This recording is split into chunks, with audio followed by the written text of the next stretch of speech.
కార్యక్రమానికి వచ్చిన పెద్దలందరూ కూడా వేదికపైకి రావాల్సిందిగా సవినయంగా ఆహ్వానిస్తూ ఉన్నాం. జాగృతి ఉపాధ్యక్షులు రాజీవ్ సాగర్ గారు వేదికపైన ఉన్న పెద్దలను పరిచయం చేస్తారు.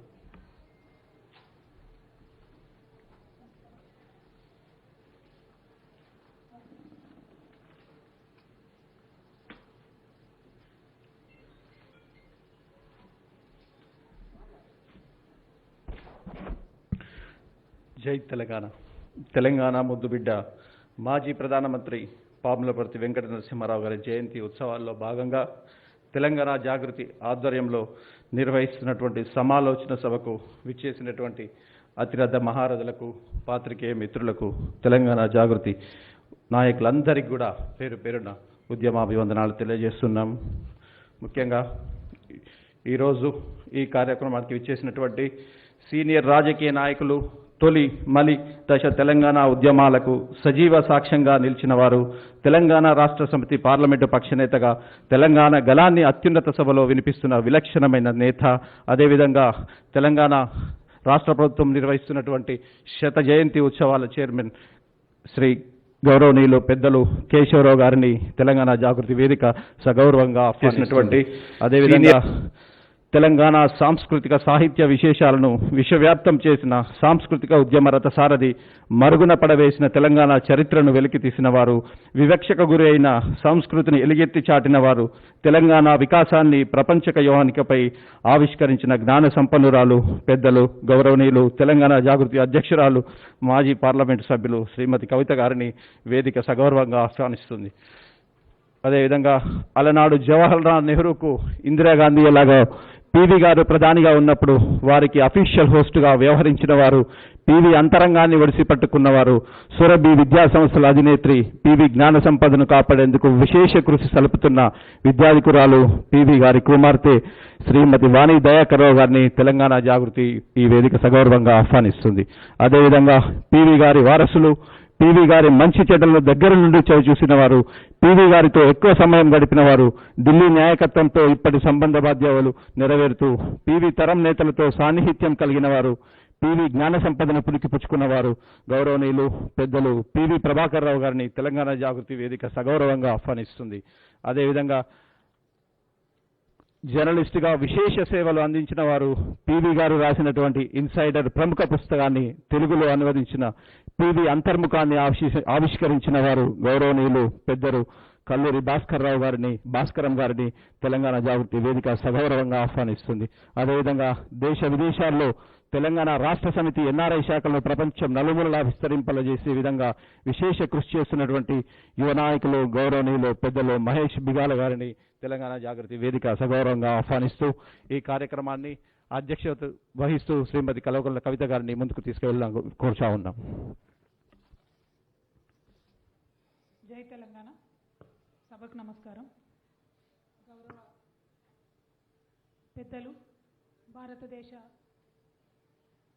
ప్రధానమంత్రిగా, ఉమ్మడి ఆంధ్రప్రదేశ్ ముఖ్యమంత్రిగా మరెన్నో పదవులను నిర్వహించి దేశ విదేశాలలో భారతావనికి ఎనలేని కీర్తి ప్రతిష్టలు సంపాదించి పెట్టినటువంటి గౌరవనీయులు పివి నరసింహారావు గారి శత జయంతి ఉత్సవాలను సంవత్సర కాలం పొడుగున నిర్వహించాలని చెప్పి తెలంగాణ ప్రభుత్వ అధినేత, ఉద్యమ నేత గౌరవనీయులు పెద్దలు కేసీఆర్ గారు ఇచ్చినటువంటి పిలుపు మేరకు తెలంగాణ జాగృతి సంస్థ నుంచి పివి నరసింహారావు గారిని స్మరించుకోవడం ఒక మంచి సాంప్రదాయాన్ని, మంచి ఒరవడిని ప్రారంభించినటువంటి ముఖ్యమంత్రి గారి యొక్క సూచనలను ముందుకు తీసుకుపోవడం అవుతుందని చెప్పి ఈ కార్యక్రమాన్ని ఏర్పాటు చేసుకోవడం జరిగింది. ఇందులో మొత్తం సంవత్సరం పొడుగునా కూడా ఒక పరంపరలాగా కార్యక్రమాలు జరగాలని చెప్పి కేసీఆర్ గారు అనుకున్నారు. అయితే కరోనా రావడం ఈ అన్నిటి నేపథ్యంలో కూడా మనం చూస్తూ ఉన్నాం. మన భారతదేశంలోనే కాదు, దేశ విదేశాల్లో కూడా ఈ సభలు జరుగుతూ ఉన్నాయి. తెలంగాణ జాగృతి శాఖలు, అదేవిధంగా టీఆర్ఎస్ ఎన్ఆర్ఐ శాఖలు, అన్ని దేశాల్లో ఉన్నటువంటి వారందరూ కూడా దాదాపుగా 50 దేశాల్లో ఈ కార్యక్రమాలు చేస్తూ ఉంటారు. వీటన్నిటికీ కూడా గౌరవనీయులు పెద్దలు ఈరోజు సభకొచ్చి సభ యొక్క గౌరవాన్ని ఇనుమడింపజేసినటువంటి రాజ్యసభ సభ్యులు గౌరవనీయులు పెద్దలు TRS party secretary general Keshava Rao గారికి జాగృతి సభ్యులందరి తరఫున ప్రత్యేకంగా ధన్యవాదాలు తెలియజేస్తూ ఉన్నాం. ప్రపంచవ్యాప్తంగా జరుగుతున్నటువంటి ఈ వేడుకలను వారి దగ్గరుండి ప్రతి ఒక్క కార్యక్రమాన్ని కూడా మానిటర్ చేయడం కానీ, ఉత్సాహపరచడం కానీ, ఎవరైనా ఏదైనా కార్యక్రమం చేయాలనుకుంటే సరైనటువంటి సలహాలు సూచనలు ఇస్తూ ఈ యొక్క సంవత్సర కాలం పాటు జరిగేటటువంటి పెద్ద బాధ్యతను వారు నెత్తి మీదకి ఎత్తుకున్నారు. వారికి మేమందరం కూడా అండగా నిలుస్తామని చెప్పి ఈ సందర్భంగా తెలియజేస్తా ఉన్నాం. అదేవిధంగా గౌరవనీయులు పెద్దలు పివి నరసింహారావు గారి కుమారులు అన్న పివి ప్రభాకర్ రావు గారు ఈ సభకు రావడం సంతోషకరం. అదేవిధంగా ఆత్మీయంగా మేమందరం అక్క అని పిలుచుకునే వాణి అక్క ఈ సభకు రావడం చాలా సంతోషం. ఎందుకంటే తండ్రి కూతురుకు ఉండేటటువంటి అనుబంధం ఎలా ఉంటుందో నాకు తెలుసు పర్సనల్గా. సో వారి నాన్నగారిని ఇంతమంది ఈ సంవత్సర కాలం తలుచుకోవడం అన్నటువంటిది ఒక పక్క దుఃఖం ఉన్నా ఇంకొక పక్క వారి యొక్క ప్రతిభకు ఇవాళ ప్రపంచం పట్టం కడుతున్నటువంటి సంతోషం వారి సంతానానికి ఉంటుందని చెప్పి నేను భావిస్తూ ఉన్నాను. మరి వారితో ఉన్నటువంటి మంచి జ్ఞాపకాలని మనతో పంచుకోవడానికి వచ్చినటువంటి వాణి అక్క గారిని వెల్కమ్ చేస్తూ ఉన్నాం, స్వాగతం పలుకుతూ ఉన్నాం. అదేవిధంగా పివి గారు గౌరవనీయులు పెద్దలు రాసినటువంటి ఇన్సైడర్ పుస్తకాన్ని తెలుగులోకి అనువాదం చేసినటువంటి గౌరవనీయులు పెద్దలు కల్లూరి భాస్కరం గారు ఈ సభకు రావడం చాలా సంతోషదాయకం. ఎందుకంటే ఆ ట్రాన్స్లేట్ చేస్తున్నటువంటి సందర్భంలో, అనువాదం చేస్తున్నటువంటి సందర్భంలో పివి నరసింహారావు గారితో వారు ఎన్నోసార్లు ఇంటరాక్ట్ అవ్వడం, అయినటువంటి ఆ ఇంటరాక్షన్లో ఎన్నో అనుభవాలు ఉంటాయి. వాటిని ఇవాళ మనందరితో పంచుకుంటారని చెప్పి ఆశిస్తూ ఉన్నాను. అదేవిధంగా గౌరవనీయులు మహేష్ బిగాల గారు టీఆర్ఎస్ ఎన్ఆర్ఐ కోఆర్డినేటర్గా ఉంటూ ప్రపంచ దేశాల్లో పివి ఉత్సవాలను మానిటర్ చేస్తున్నటువంటి వారు కూడా ఈ సభకు రావడం అన్నది చాలా సంతోషకరం. అన్న వెల్కమ్. ఇవాళ మీ అందరికీ తెలుసు, భారతదేశానికి నార్త్ ఇండియా నుంచి తప్పితే సౌత్ ఇండియా నుంచి ప్రధానమంత్రులు లేరు అనేటటువంటి సందర్భంలో మొట్టమొదటి దక్షిణ భారతీయుడు భారతదేశానికి ప్రధానమంత్రి అవ్వడం అందరినీ కూడా ఆశ్చర్యచకితులు చేసినటువంటి సందర్భం. అది కూడా ఎటువంటి సందర్భం, ఆర్థికంగా భారతదేశం వెనుకబడి ఉండి మైనారిటీ ప్రభుత్వం ఉండి, అంటే ఎన్ని రకాల కష్టాలు ఉండొచ్చో అన్ని రకాల కష్టాలలో పివి నరసింహారావు గారు ప్రధానమంత్రి పదవిని అధిరోహించారు. కానీ మన తెలంగాణ వారికి ఉండేటటువంటి గొప్పతనం, అది మేధస్సు కావచ్చు, ఇంకోటి కావచ్చు, అవన్నీ నంబర్ 2. కానీ తెలంగాణ వాళ్ళకు ఉండేటటువంటి అత్యంత శక్తివంతమైనటువంటి టూల్ నా ఉద్దేశంలో మాత్రం పెద్ద మనసు. ఆ పెద్ద మనసు ఉంటే ఏదన్నా సాధించవచ్చు, ఎంతన్నా ఆలోచన చేయొచ్చు, ఎక్కడికన్నా వెళ్ళవచ్చు. పివి నరసింహారావు గారికి ఉన్నటువంటి ఆ గొప్ప మనసుతోని 5 సంవత్సరాలు ఎంతో సంయమనంతో పూర్తి కాలం వారు పదవిని నిర్వహించడం, ప్రభుత్వాన్ని నడిపించడం, దేశాన్ని గాడిన పడేయడం, అన్నిటికన్నా ఎక్కువ ఒక యువ రాజకీయ నాయకురాలుగా నాకు బాగా నచ్చినటువంటి అంశం, టెర్రరిస్టులు ఎన్నోసార్లు ఆ సమయంలో దేశంలో ఇబ్బంది పెట్టినా కూడా ఎన్నడూ కూడా వారి యొక్క డిమాండ్స్ని మాత్రం పివి నరసింహారావు గారు ఒప్పుకోలేదు. తెలంగాణలో ఒక సామెత ఉంటుంది, మాట మాట్లాడరు మతలబు తప్పరు. పివి నరసింహారావు గారిని చూస్తే అట్లనే ఉంటుంది. ఎన్ని విషయాలు తెలిసినా 2 మాటల్లో చెప్పేది 1 మాటలో చెప్పడం, మాటను పొదుపుగా వాడడం, వాడినటువంటి మాటతోని రిజల్ట్ రాబట్టడం అన్నది యువ నాయకులుగా మేమందరం కూడా నేర్చుకోవాల్సినటువంటి, స్ఫూర్తి పొందాల్సినటువంటి అంశం అని చెప్పి నేను పర్సనల్గా భావిస్తూ ఉన్నాను. జూన్ 28 నుంచి ఎప్పుడైతే సెంటినరీ సెలబ్రేషన్స్ ప్రారంభమైనాయో ఆనాటి నుండి ఈనాటి వరకు కూడా పరంపరగా మనకు ఆర్టికల్స్ ప్రతి పత్రికలో ప్రతిరోజు పివి నరసింహారావు గారి పర్సనాలిటీ మీద ఏదో ఒక పత్రికలో ఆర్టికల్స్ వస్తున్నాయి. ఇన్ని విషయాలు, ఇన్ని అనుభవాలు పివి నరసింహారావు గారితో పంచుకున్నటువంటి ఎంతోమంది ఇవాళ ప్రపంచంతో పంచుకుంటున్నారు. అంటే కేసీఆర్ గారి యొక్క ఆలోచన చాలా మటుకు సాకారమైందని చెప్పి నేను అనుకుంటా ఉన్నాను. ఇంత పెద్ద ఎత్తున పివి గారి పర్సనాలిటీ గురించి ఇదివరకు డిస్కషను నాకు గుర్తున్నంత మటుకైతే జరగలేదు. బట్ ఐఎమ్ హ్యాపీ ఇదంతా జరుగుతూ ఉంది. అదేవిధంగా పివి గారి గురించి మన ముందు తరాల యువతకు పర్టికులర్గా తెలియాల్సిన అవసరం ఉంది. సో జరుగుతున్నటువంటి ఈ మొత్తం చర్చను, ఈ మొత్తం డిస్కషన్ని కూడా యువకులకు అందించేటటువంటి బాధ్యత జాగృతి సభ్యులకు ఎక్కడికక్కడ జిల్లాల్లో కూడా మళ్ళీ పివి నరసింహారావు గారి కార్యక్రమాలు నిర్వహించడం ద్వారా ఆయా జిల్లాల్లో ఉండే యూత్కి కూడా ఇన్ఫర్మేషన్ ఎక్కువగా చేరవేసే ప్రయత్నం చేయవలసిందిగా మా కార్యకర్తలందరినీ కూడా నేను విజ్ఞప్తి చేస్తూ ఉన్నాను. ఇవాళ కోవిడ్ సందర్భంలో మనం చాలా పిడికెడు మందితో ఇక్కడ సభ జరుపుకుంటున్నాం. కానీ సోషల్ మీడియా మాధ్యమంతో, టీవీల మాధ్యమంతో వేలాది మంది ఇవాళ ప్రపంచవ్యాప్తంగా ఈ యొక్క కార్యక్రమాన్ని వీక్షిస్తూ ఉన్నారు. ఇంతమంది పెద్దలు ఈ సభకు వచ్చి ఈ యొక్క కార్యక్రమాన్ని మరి ఆశీర్వదించినందుకు, ప్రపంచవ్యాప్తంగా ఉండేటటువంటి పివి గారి అభిమానులందరూ కూడా ఈ కార్యక్రమాన్ని చూస్తున్నందుకు, మీరు ఇస్తున్న సమయానికి మీ అందరికి కూడా నేను ధన్యవాదాలు తెలియజేస్తూ ఉన్నాను. సభ అధ్యక్షత అంటే ఏంటంటే మధ్య మధ్యలో వచ్చి మాట్లాడిపోవాలి, ఒకటేసారి మొత్తం మాట్లాడరాదు. కాకపోతే ఈ సబ్జెక్ట్ ఎంత పెద్దది, పివి నరసింహారావు గారి పర్సనాలిటీ ఎంత పెద్దది అన్నది మాత్రం 1 నిమిషంలో చెప్పి నేను వాణి అక్క గారిని మాట్లాడమని రిక్వెస్ట్ చేస్తాను. బహుముఖీనమైన వ్యక్తిత్వం పివి నరసింహారావు గారు అని మనం చెప్పుకుంటాం. అంటే ఒకటిగా అది ఆధ్యాత్మికపరమైన విషయాలైనా, చారిత్రకపరమైన విషయాలైనా, సాహిత్యపరమైనటువంటి విషయాలైనా, అంతర్జాతీయ సమస్యలకు సంబంధించిన అంశాలైనా, రాజకీయ విషయాలైనా అన్నిటి గురించి కూడా తను మాట్లాడి మెప్పించి ఒప్పించగలిగినటువంటి వ్యక్తి పివి నరసింహారావు గారు. అన్నీ తెలుసున్నా కూడా విస్తరిలో అన్నీ ఉంటే విస్తరి మంచిగా ఒద్దిగ్గా ఉంటుంది, ఏమీ లేకపోతే ఎగురుతుంటుంది. సో ఇప్పుడు ఉండేటటువంటి నాయకులు, రాజకీయ నాయకులు అందరం కూడా మేము నేర్చుకోవాల్సింది, నేను పర్సనల్గా అనుకునేది, ఎన్ని విషయాలు తెలుసుంటే అంత సైలెంట్గా ఉండి, ఎంత వినయశీలంగా ఉంటే అంత పైకి ఎదిగేటటువంటి ఆస్కారం ఉంటుందని చెప్పి వారిని చూస్తూనే అర్థమవుతూ ఉన్నది. ఈ అంశాలన్నింటినీ కూడా నేర్చుకుంటూ మరి జాగృతి నుండి పర్టికులర్గా ఇవాళ ఒక విషయం చెప్పదలుచుకున్నాం. జాగృతిలో ఎప్పుడు కూడా ఒకటి జాగృతి బుక్ క్లబ్ అనే కార్యక్రమం నిర్వహిస్తూ వచ్చాము. మధ్యలో కొంత ఆగింది, మళ్ళీ జరిగింది. అంటే దాని ప్రధాన ఉద్దేశం ఏమున్నాయంటే ఇప్పుడు ఉండేటటువంటి యూత్కి బుక్స్ చదివేటటువంటి అలవాటు చేయాలి. అంటే లుక్ కల్చర్ ఉంది ఇప్పుడంతా కూడా, దాన్ని బుక్ కల్చర్గా మార్చాలనేటటువంటి ఉద్దేశంతో ఆ కార్యక్రమం టేకప్ చేశాం. ఇప్పుడు పివి నరసింహారావు గారి సెంటినరీ సందర్భంగా మళ్ళొకసారి జాగృతి బుక్ క్లబ్ని పివి నరసింహారావు బుక్ క్లబ్గా, పివి బుక్ క్లబ్గా పేరు మార్చుకొని ప్రతి నెల 2 కార్యక్రమాలు, ఒకటి ప్రాచీన పుస్తకం, ఒకటి నవీన పుస్తకం తెలంగాణ యువ సమాజానికి పరిచయం చేస్తూ ప్రతి నెల 2 కార్యక్రమాలు పివి బుక్ క్లబ్ పేరుతోని జాగృతి ఆధ్వర్యంలో నిర్వహిస్తామని చెప్పి ఈ సందర్భంగా తెలియజేస్తూ ఉన్నాం. ఎందుకంటే అంతటి మేధావికి, అపర మేధావికి అక్షర నివాళులు ఇవ్వడమే సరైనదని చెప్పి జాగృతి భావించింది కాబట్టి ఈ నిర్ణయాన్ని తీసుకున్నాం. మరి ఈ సందర్భంగా గౌరవనీయులు పెద్దలు పివి నరసింహారావు గారి బిడ్డ వాణి అక్క గారిని మాట్లాడవలసిందిగా రిక్వెస్ట్ చేస్తాం.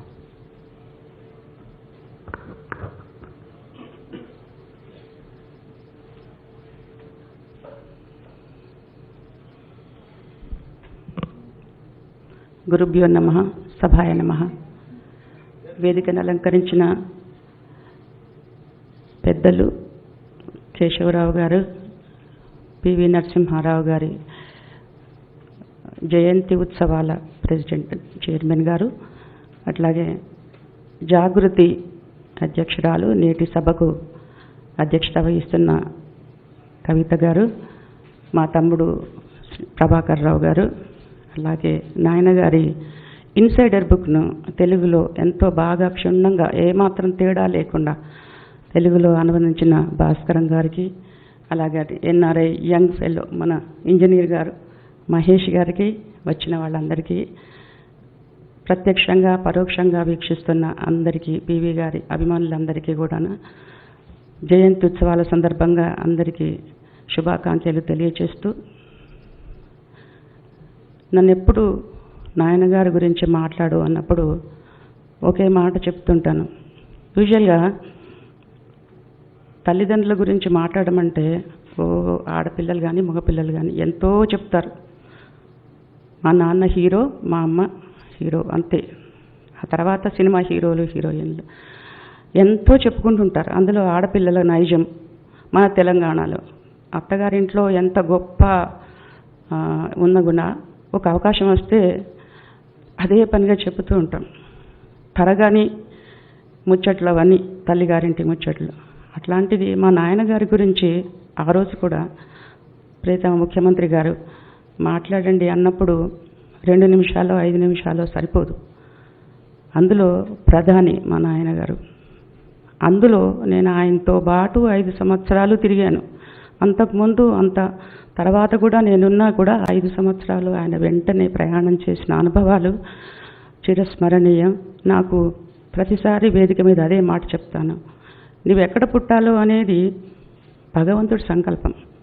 అలాంటి భగవత్ సంకల్పం నా అస్తిత్వానికి కారణభూతుడు మా నాయనగారు, మా అమ్మగారు. వాళ్ళకి ముందుగా నమస్కారం చేస్తూ, చాలాసార్లు ఇప్పుడు కూడా కవిత గారు ఇక్కడికి వచ్చే ముందు అనుకుంటున్నాం, ఒక గొప్ప వ్యక్తి గురించి, ఒక మేధావి గురించి, ఒక ప్రధాని గురించో, లేకుంటే ఇంకా మన దేశంలో సుబ్బలక్ష్మి గారు లాంటి సంగీత విద్వాంసులు, బాలమురళీకృష్ణ లాంటి గొప్ప విద్వాంసుల గురించి ఒకరోజు మనం 100 years సెలబ్రేషన్స్ పుట్టినరోజు అని చేసుకుంటాం.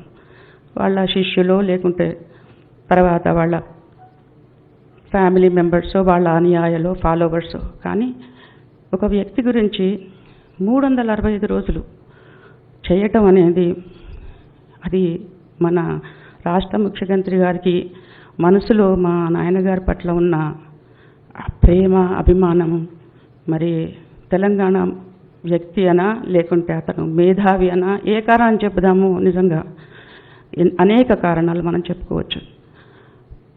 మా నాయనగారు అందరూ పీవీ అంటారు, అది తొందరగా మీ అందరికీ అర్థమయ్యేటట్టు చెప్తాను. పీవీ గారి వ్యక్తిత్వం, as a teacher, I'm basically a teacher. ఒక పరిపూర్ణ వ్యక్తిత్వం మన చదువు వల్ల వస్తుంది అంటే దానికి ఒక ఉదాహరణ పీవీ గారు. చాలాసార్లు మనం వింటుంటాము, ఒక కార్పొరేట్గా కావాలన్నా, ఒక రాజకీయ నాయకుడు కావాలన్నా, ఒక ప్రధాని కానీ లేకుంటే ఒక సీఎం కావాలంటే కూడా ఎటువంటి మంది మార్బలం ఉండాలి, ఎటువంటి లాబియింగ్ ఉండాలి, ఓకే, ఎలాంటి కుల సపోర్ట్ ఉండాలి. ఇవన్నీ నేను ఓపెన్గా చెప్తున్నందుకు ఇక్కడ జరుగుతున్నాయి మీ అందరికీ తెలుసు, ఇక్కడ అందరూ పెద్దవాళ్ళే. సో ఇలాంటి ఏమీ లేకుండా కూడా తన చదువుతో మాత్రమే ఒక చిన్న ఊరు నుంచి, రైతు కుటుంబం నుంచి ప్రధాని కూడా కావచ్చు. ఎలా? తన విద్వత్తుతో. ఎప్పుడు నాయనగారు అనేవారు, ఏదో మనం ఆ టెంపరీగా ఎవరన్నా బీదగా వచ్చి ఏదైనా కావాలనుకున్నప్పుడు సమకూర్చడం కాదు, జీవితానికి సరిపడేది ఇవ్వాలి. అయితే నాకు చిన్నప్పుడు అర్థమయ్యేది, జీవితానికి సరిపడేది 1 లక్ష, 2 లక్షల, 10 లక్షల, ₹1,00,00,000 అంటే అట్లాగే లెక్క పెట్టుకుంటాం చిన్నప్పుడు మనం. కాదు, ఈ అన్నిటికీ అతీతమైనది విద్య. విద్య మీరందరూ మనం చదువుకున్నాం చిన్నప్పుడు, ఎవరు ఎత్తుకుపోలేనిది ఆ ధనం, ఎవరు దోచుకోలేనిది, ఎవరితో పంచుకోవాల్సిన అవసరం కూడా లేదు, తోడబుట్టిన వాళ్ళతో పంచుకోవాల్సిన అవసరం కూడా లేదు. అటువంటి గొప్ప విద్య వల్ల ఒక వ్యక్తి ఎక్కడి నుంచి ఎక్కడి దాకా పోగలడు అనేది నిదర్శనం పీవీ గారు. 365 రోజులు కాదు, పాఠ్య పుస్తకాలలాగా పిల్లలకు పెట్టాలి. ఎందుకంటే ఒక్క విషయం గురించి కూడా మనం పరిపూర్ణంగా చెప్పుకోలేం. ఒక్కటే చిన్న విషయం, పీవీ గారి మెమరీ గురించి మాట్లాడతాం. అఖండం ఒకసారి చెప్తే జ్ఞాపకం ఉండిపోతుంది. Is it possible? నాకైతే కాదు. 10 సార్లు అనుకున్నా, నేను వచ్చే ముందు ఏం మాట్లాడాలి అనుకున్నా, కానీ అవన్నీ పక్కకు పెట్టి మళ్ళీ ఇంకేదో మాట్లాడుతున్నా. అంటే ఆ మెమరీ అంత ఫోకస్ అంత, అంటే భగవంతుడిచ్చిన మన బ్రెయిన్ని ఎంతవరకు యూజ్ చేసుకుంటున్నాం అంటే చాలా చాలా చాలా ఆవగించేంత కూడా మనం వాడుకోవడం లేదు. ఒకవేళ భగవంతుడిచ్చిన ఆ బ్రెయిన్ని ఫుల్గా వాడుకుంటే ఎలా ఉంటారంటే పీవీ గారిలా కావచ్చు మనం. ఇలాంటి అనేక ఉదాహరణలు. ఒక వ్యక్తి, ఒక నాన్నగారికి అనేక పోర్ట్ఫోలియోస్ వచ్చాయి. మొట్టమొదటి పోర్ట్ఫోలియో నాకు బాగా జ్ఞాపకం, జైళ్ళ శాఖ ఇచ్చాను. ఈ జైల్లో ఏముంటారు, అంతా దొంగలు ఉంటారు. అప్పటికి మేము చిన్నదాన్ని, ఇంకా 6th క్లాస్ 5th క్లాస్ దొంగలు ఉంటారు బాబాయ్ అనుకున్నాం. కాదు, తర్వాత తెలిసింది మనకి, ఖైదీలకు కూడా సత్ప్రవర్తన అలవాటు కావడానికి, వాళ్ళు చదువుకోవడానికి, వాళ్ళకి అక్కడ ఎమ్యూనిటీస్, అంటే జైళ్ళల్లో కూడా ఇటువంటి సంస్కరణలు చేసిన మహానుభావుడైన. అలాగే అందరికీ తెలుసో లేదో మరి నాకు తెలియదు, కానీ నాకు నిన్న ఒక పుస్తకం చదువుతుంటే తెలిసింది, మన పార్లమెంటు మన ఏదైతే వ్యవస్థ ఉందో దాన్ని తెలుగులోకి ట్రాన్స్లేట్ చేసినారట. ఆ విషయం గురించి నేను ఒక చిన్న పుస్తకం ద్వారా తెలియజేద్దాం అనుకుంటున్నాను నెక్స్ట్ మంత్. అలాగే నాయనగారు ఇంగ్లీష్లో కొన్ని స్టోరీస్ రాశారు, అవి కూడా వచ్చే నెల మోస్ట్ ప్రాబ్లీ అవి రెడీగా ఉన్నాయి. బికాజ్ ఆఫ్ కోవిడ్ మేము తీసుకురావడం లేదు. Next month we are planning. మరి జాగృతి పక్షాన చేద్దామా, లేకుంటే మాకు సహకరిస్తే చాలు. బుక్స్ ఆల్రెడీ ప్రింట్ అయిపోయినాయి, రెడీగా ఉన్నాయి. ఇట్లాగే ఒక వ్యక్తి, ఒక విశిష్టమైన వ్యక్తి పీవీ గారు. ఒక రాజకీయ నాయకుడు ఇన్ని భాషలు మాట్లాడక్కర్లేదు కదా, వాళ్ళ ప్రజలకు అర్థమయ్యే భాష ఉంటే చాలు, తను చెప్పాలనుకుని చెప్తే చాలు. కానీ 14 భాషలు మాట్లాడతారు, 14 భాషల్లో వ్యాసంగం చేయగలరు. ఒక మనిషికి ఇంత చేయగలరా, ఇంత బ్రెయిన్ ఉందా? మనం ఏమిటో కంప్యూటర్ అని అనుకుంటున్నాం, కానీ శకుంతల రాణి కంప్యూటర్ అని మనం అనుకునేవాళ్ళు, హ్యూమన్ కంప్యూటర్. కానీ అంతకు మించిన వ్యక్తిత్వం కదా. ఎందుకు మరుగున పడిపోయినారు ఈ 16 సంవత్సరాల నుంచి అంటే దానికి ఏ కారణం చెప్పుకోవద్దు. ఒక విత్తు పెట్టంగానే వెంటనే మామిడి పీక పెట్టంగానే చెట్టు కాయదు కదా, పండ్లు కాయదు కదా. అది పెరగడానికి, పుష్పించడానికి, కాయలు కాయడానికి, పండ్లు అవ్వడానికి కొంత సమయం పడుతుందని నేను అనుకుంటున్నాను. ఇప్పుడు ఆ సమయం ఆసన్నమైంది అనుకుంటున్నాను. 30 సంవత్సరాల కింద ఏదైతే సంస్కరణలు చేసినారో వాటి ఫలాలను మనం అందరం ఎంజాయ్ చేస్తున్నాం. ఒక ఫోన్లో ప్రపంచవ్యాప్తంగా అందరూ వింటున్నారు అంటే దేశంలో ఆయన చేసిన సంస్కరణలు నేను గట్టిగా చెప్పగలను. ఒక సెల్ ఫోన్ మాట్లాడుతుంటే ఒక ల్యాండ్ లైన్ కావాలంటే ఆ కాలం, లేకుంటే ఒక ఎస్టీడీ బూత్ పోవాలంటే ఎంత కష్టం ఉండేది. ఎస్టీడీ నుంచి ఫోన్ కాల్ చేసి ఫోన్ కోసం అని ఒక హాఫ్ డే లీవ్ పెట్టిపోయేది. మా అక్కయ్య మాట్లాడుతుందండి, she delivered baby, so I wanted to talk to her అని హాఫ్ డే లీవ్ పెట్టిపోయేది మేము ఎస్టీడీ బూత్ దగ్గర కూర్చుని ఫోన్ వినడానికి. అసలు అదని ఇమాజిన్ చేయగలరా? ఇక్కడ ఉన్న చాలామంది ఆఫ్టర్ 90 పుట్టిన వాళ్ళే అనుకుంటాను కదా, 91 పుట్టిన వాళ్ళే చాలామంది ఉన్నారు. మా ఏజ్ గ్రూప్ వాళ్ళు ఒకరు కేశవరావు గారు, అన్నయ్య గారు, మా తమ్ముడు, మేము ఉన్నాం 2-3 అంతే. కానీ అది అన్ని ఇమాజినబుల్. అటువంటి స్థితి నుంచి మీ చేతిలోకి సెల్ ఫోన్ వచ్చేసింది. ఆ సెల్ ఫోన్ యుగంలో అంటే ఆ టెలిఫోన్ రంగంలో అతను చేసిన అనేక సంస్కరణలు మీరు ఏ రంగమన్నా తీసుకోండి, దాని గురించి కొన్ని రోజులు మనం మాట్లాడుకోవచ్చు. అలాంటి వ్యక్తి గురించి ఎంత చెప్తే సరిపోతుంది. కానీ మామూలుగా అన్నిటికీ విరుద్ధంగా మన రాష్ట్ర ముఖ్యమంత్రి గారు 1 సంవత్సరం పాటు ప్రతిరోజు ప్రోగ్రామ్స్ చేయాలి అనేది, ప్రతిరోజు ఒక నమస్తే తెలంగాణలో ఆర్టికల్స్ రావడం అనేది అది చాలా అద్భుతమైన ఒక ఆలోచన అని నేను అనుకుంటున్నాను. పొద్దున్న లేవగానే మొదలు టీ కన్నా ముందు నమస్తే తెలంగాణ చూస్తానేమో ఇవాళ ఏం కవర్ చేస్తున్నారని. అంత ప్రజలు అంత వెయిట్ చేస్తున్నారు, అభిమానులు అంతమంది వెయిట్ చేస్తున్నారు ఆ పేపర్లో ఈసారి ఇవాళ దేని గురించి రాస్తారు అని, ఏ సంస్కరణల గురించి రాస్తారని. సో ఇంకా ఇలా మాట్లాడుకుంటూ పోతా 24 గంటలైనా నాకు సరిపోదు. ఈ అవకాశం ఇచ్చిన జాగృతి సంస్థకి, స్పెషల్లీ జాగృతి గురించి, జాగృతి అనగానే మనకు కవిత కనిపిస్తుంది వెంటనే. అప్పుడు ఇంకా నేను జాబ్ చేస్తుండేదాన్ని. మీరు చేసిన కార్యక్రమాల గురించి ఏంటి ఒక ఆడపిల్ల ఇట్లా చేయగలదా అనిపించేది నిజంగా కూడాను. రియల్లీ సర్ప్రైజ్ అనిపించేది. తెలంగాణలో చాలా ఇళ్లల్లో, ఓకే నేను విరుద్ధంగా ఏం చెప్పడం లేదు, ఆడపిల్లలు కొంచెం బయటికి రారు ఎక్కువ. వచ్చినా బాగా చదువుకున్నా కానీ ఏదో ప్రొఫెషనల్లో ఒక 4-5 డాక్టర్లో లేకుంటే ఇంకేదో సమ్ పోస్టులో ఐఏఎస్ ఆఫీసర్లో కనిపించేవాళ్ళు, వాళ్ళు పర్ఫామ్ చేసేవాళ్ళు. కానీ కవిత వీళ్ళ టీంని అంతా చూస్తుంటే ఎంత inspiration for all the college students. వాళ్ళందరూ చూడండి, మీరు ఎట్లా బయటికి రావాలి, మీరు చేయాలి, చెప్పాలి, మంచి చేయాలి. ఇప్పుడు ఆడవాళ్ళ ప్రాబ్లమ్స్ మగవాళ్ళు ఎంతసేపు మాట్లాడినా అది కుదరదు. ఆడపిల్ల చెప్పినప్పుడే అది కరెక్ట్ అనిపిస్తుంది, అప్రాప్రియేట్ అనిపిస్తుంది. అప్పటి నుంచి కూడా మన తెలంగాణ ఉద్యమంలో జాగృతి చేసిన నిజంగా అది మాత్రం, ఆ పార్ట్ మాత్రం ఎప్పటికీ చిరస్మరణీయం. తెలంగాణ ఆడపిల్లలందరూ గర్వించదగ్గ విషయం ఇది. స్పెషల్లీ నేను ఎప్పుడూ ఆదర్శంగా చెప్తుంటాను, ఈ అమ్మాయిలాగా అందరూ ముందుకు రండి. ఎందుకంటే జనాభాలో సగం కన్నా ఎక్కువ మంది ఆడవాళ్ళు ఉన్నారు. మరి ఆడపిల్లలు పనిచేయాలి, ఆడపిల్లలు మాట్లాడాలి, ఆడపిల్లలు ఇప్పుడు ఎక్కడ ఏదంటే అది చేయగలిగే స్థితిలో ఉన్నారు. ఫ్లైట్లు నడుపుతున్నారు, రాకెట్లు నడుపుతున్నారు. ఈ మధ్య ఏదో సినిమా వచ్చింది, ఎంత బాగుందో అదైతే. ఇలా యుద్ధ విమానాలు నడుపుతున్న ఆడపిల్లలు కూడా ఉన్నారు. అమ్మ వెరీ గుడ్. నేనైతే చాలా హృదయపూర్వకంగా మీ అందరినీ కూడా అభినందిస్తున్నాను. దేశ విదేశాల్లో కూడా తెలంగాణ జాగృతి ప్రోగ్రామ్స్ అన్నీ వింటున్నాం. My children, they are also very inspired by you. My daughters, all the 2 daughters stays in US. Half of the family stays in US. So వాళ్ళు ఎప్పుడూ అనుకోవడం లేదు మనం తెలంగాణ మిస్ అవుతున్నాం, అనుకోవడం లేదు. అక్కడ కూడా మా చిన్న తెలంగాణ ఉందని బతుకమ్మ పండుగలు, దీపావళి పండుగలు అన్నీ చేసుకుంటున్నారు. మనం ఎట్లా చేసుకుంటున్నాము అంటే చిన్న ఉద్యమంలో ఒక చిన్న స్ఫూర్తి కావచ్చు, కానీ మన సంస్కృతిని, సంప్రదాయాన్ని దేశ విదేశాల్లో స్ప్రెడ్ చేసే ఒక మంచి అవకాశం అమ్మ. అది మనం మొదలుపెట్టినప్పుడు, ఆ పని చేస్తున్నప్పుడు అంత మనం అనుకోకపోవచ్చు, కానీ అది ఎంత పెద్దగా విస్తరించిపోతుందో. బతుకమ్మ అనేది, ఆ సంస్కారం అనేది ప్రపంచవ్యాప్తంగా పోతుంది. అది ఇంకా మర్చిపోయే అవకాశమే లేదు. అంత బాగా మీరు నివర్తిస్తున్నారు. నా హృదయపూర్వక అభినందనలు అందరికీ కూడాను. Thank you very much giving me this opportunity. జై హింద్, జై తెలంగాణ.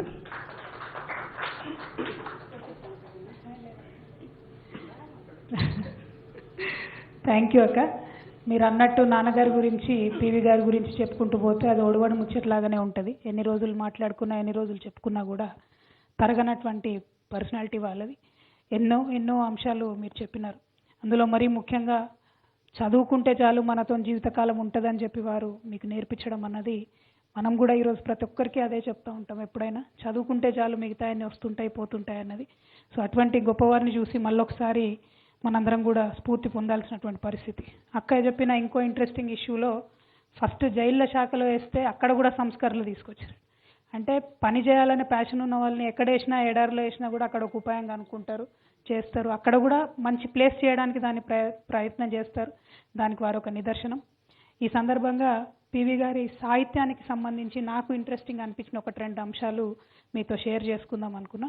అంటే వారు 1952 నుంచి ఆల్మోస్ట్ పాలిటిక్స్లో ఉన్నారు. పివి గారు ఉన్నటువంటి సందర్భంలో కూడా ప్రజలతోని, అంటే సాహిత్యపరంగా తనకున్నటువంటి అభినవేశాన్ని ప్రజలతో షేర్ చేసుకోవడానికి రాజహంస, భట్టాచార్య, రాజా, విజయం ఇటువంటి పేర్లతోని, అంటే పెన్ నేమ్స్తోని, కలం పేర్లతోని వారు సాహిత్య వ్యాసాలు రాయడం, లేకపోతే కథలు రాయడం, కవితలు రాయడం ఇవన్నీ కూడా చేశారని చెప్తారు. అంటే పాలిటిక్స్లో ఉన్నప్పటికీ వారిలో ఉన్నటువంటి సాహిత్య అభిలాష, సాహిత్య పిపాస అన్నటువంటిది వారు కొనసాగించడం జరిగింది. అదేవిధంగా వారు చాలా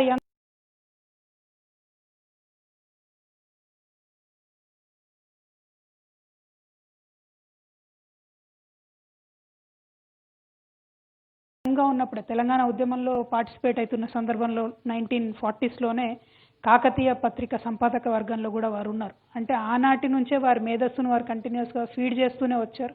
అదంతా కూడా అల్టిమేట్గా దేశానికి ఉపయోగపడేటటువంటి పరిస్థితి 1990స్కి వచ్చే వరకు మనం చూడడం జరిగింది.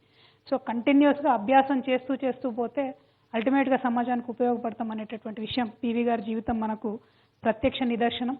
సాహిత్యంలో కూడా వారు ఎంత కాంట్రాస్ట్ అంటే, ఒక పక్క విశ్వనాథ్ సత్యనారాయణ గారి 1000 పడగల్ని వారు సహస్రఫన్ పేరుతో హిందీలోకి అనువాదం చేస్తే, ఇంకొక పక్క జయప్రభ అనే రైటర్ గారు రాసినటువంటి ప్రేమ కవితలను కూడా వారు అనువాదం చేశారు. అంటే చాలా జటిలమైనటువంటి కాంప్లెక్స్ ఇష్యూస్తో పాటు చాలా లైటర్ వేన్లో చదువుకునేటటువంటి అంశాల పట్ల కూడా వారు అంతే శ్రద్ధ చూపించినారు, అంతే ఇంట్రెస్ట్ చూపించినారు. సో ఒక మనిషి ఎంతో అచీవ్ చేసుకున్నా కూడా అంత సీరియస్గా ఉండాల్సిన అవసరం లేదు, అన్నీ ఎంజాయ్ చేయొచ్చు అన్నటువంటిది మరి పివి నరసింహారావు గారిని చూస్తే తెలిసింది. ఇంకా నాకు చాలా నచ్చిన అంశం ఏంటంటే పివి గారి గురించి వారి ప్రత్యర్థులు ఎప్పుడు వారిని పొగిడారు. వాజ్పేయి గారు నిరంతరం వారిని పొగుడుతూనే ఉండేవాళ్ళు. వాజ్పేయి గారు పర్సనల్గా మేము ఎన్నోసార్లు కలుసుకుంటామని చాలా వేదికల మీద చెప్పినట్టుగా కూడా చెప్తా ఉంటారు. ఢిల్లీలో మేము ఎప్పుడన్నా మాట్లాడినప్పుడు అట్లా చెప్పడం జరిగింది. చాలా అంటే ఆ ఒక హుందాతనం రాజకీయాల్లో, నువ్వు ఈ పార్టీ ఆ పార్టీ అన్నది కాదు, షేర్ చేసుకునేటటువంటి అంశాలు, ప్రజలకు సంబంధించినటువంటి అంశాలు అట్లా మెయింటైన్ చేశారు ఒక పొలిటికల్ డిగ్నిటీ ఆ టైంలో అన్నది చాలా ఇన్స్పైరింగ్గా ఉంది మా అందరికీ. మరి ఇటువంటి అనేక అంశాలు ఉన్నాయి. అన్నిటికన్నా ముఖ్యంగా మరి పర్సనల్గా వారితో ఇంటరాక్ట్ అయినటువంటి వారు పివి గారి సుపుత్రుడు అన్న ప్రభాకర్ రావు గారిని మాట్లాడవలసిందిగా నేను కోరుతా ఉన్నాను. కూర్చొని నేను మాట్లాడొచ్చాను.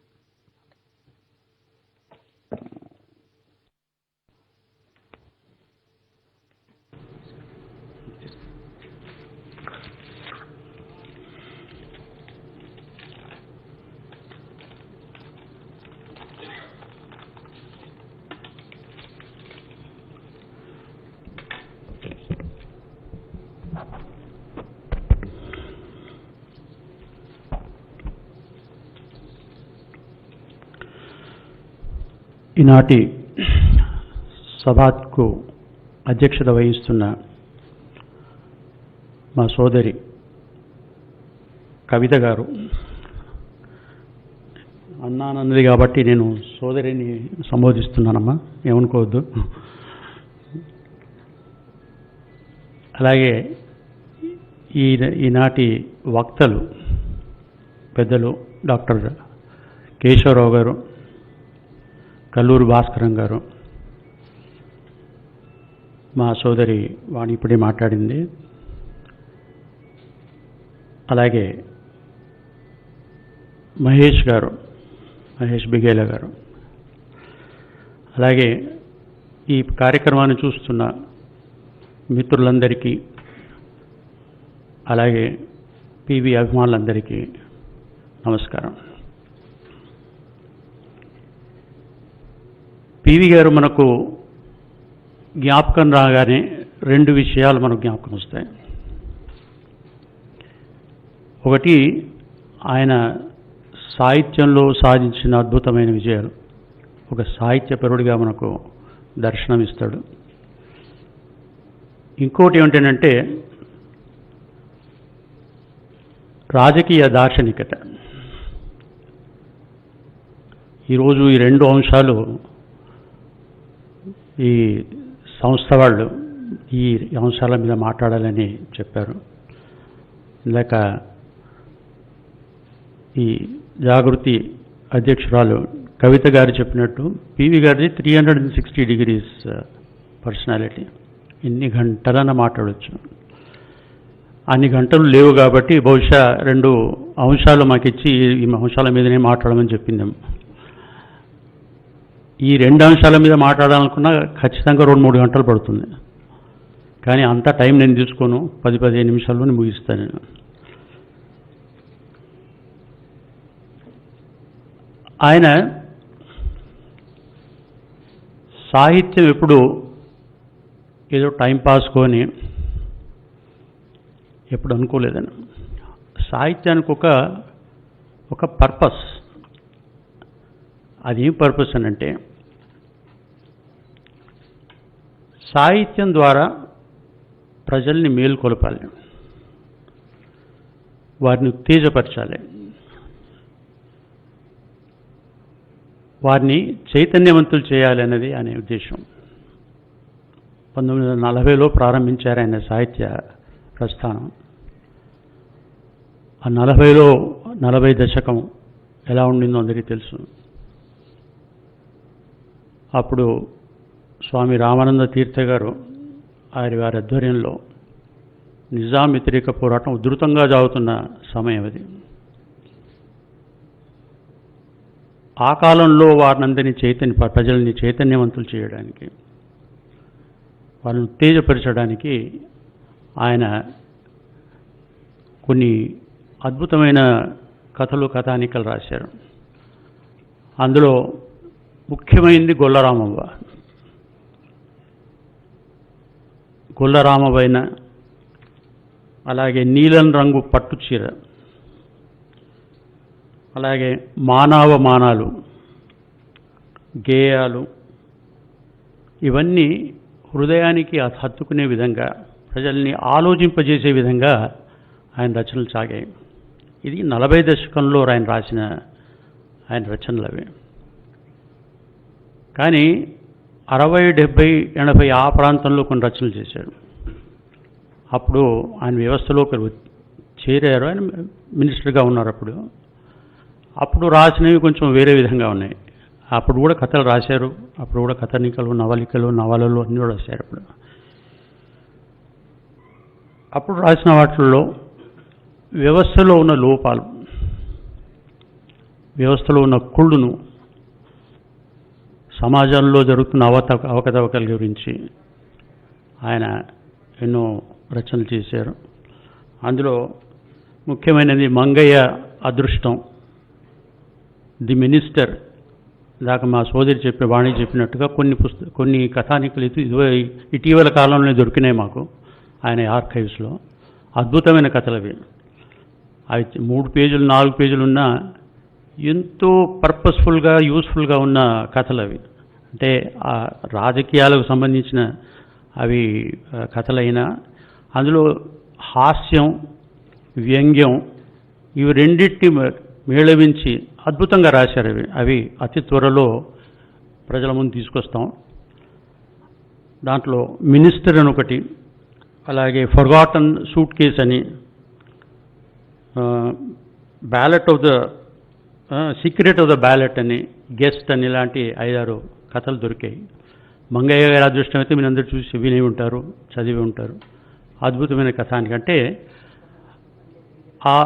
ఆ సమకాలీన సమయంలో, ఆ సమయంలో జరుగుతున్న వ్యవస్థలో ఉన్న లోటుపాట్లు, అప్పుడున్న అంటే రాజకీయాల్లో జరుగుతున్న అవకతవకల గురించి చాలా చక్కగా ఆయన అందులో వర్ణించడం జరిగింది. అవి ఆ కాలంలో రాశారు. అంటే 60, 70, 80 ప్రాంతాల్లో. లేకపోతే ఆయన రాసిన ఇన్సైడర్ అన్నది ఒక విధంగా చెప్పాలంటే ఆయనది ఆత్మకథ అనేది.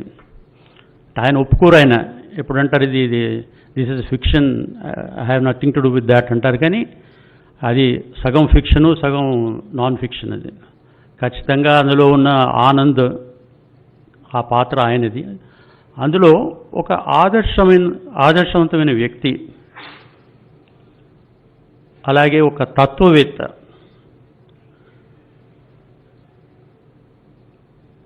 ఈ రెండు కోణాలని ఈ పుస్తకం ద్వారా ఆయన ఆవిష్కరించారు. రాజకీయం అనే దీపం కింద ఉన్న చీకటి కోణాలని ఆయన ఈ పుస్తకం ద్వారా అందించారు. లేకపోతే ప్రైమ్ మినిస్టర్ అయిన తర్వాత కూడా కొన్ని పుస్తకాలు రాశారు, ముఖ్యంగా అయోధ్య గురించి. That was a factual situation. The most authentic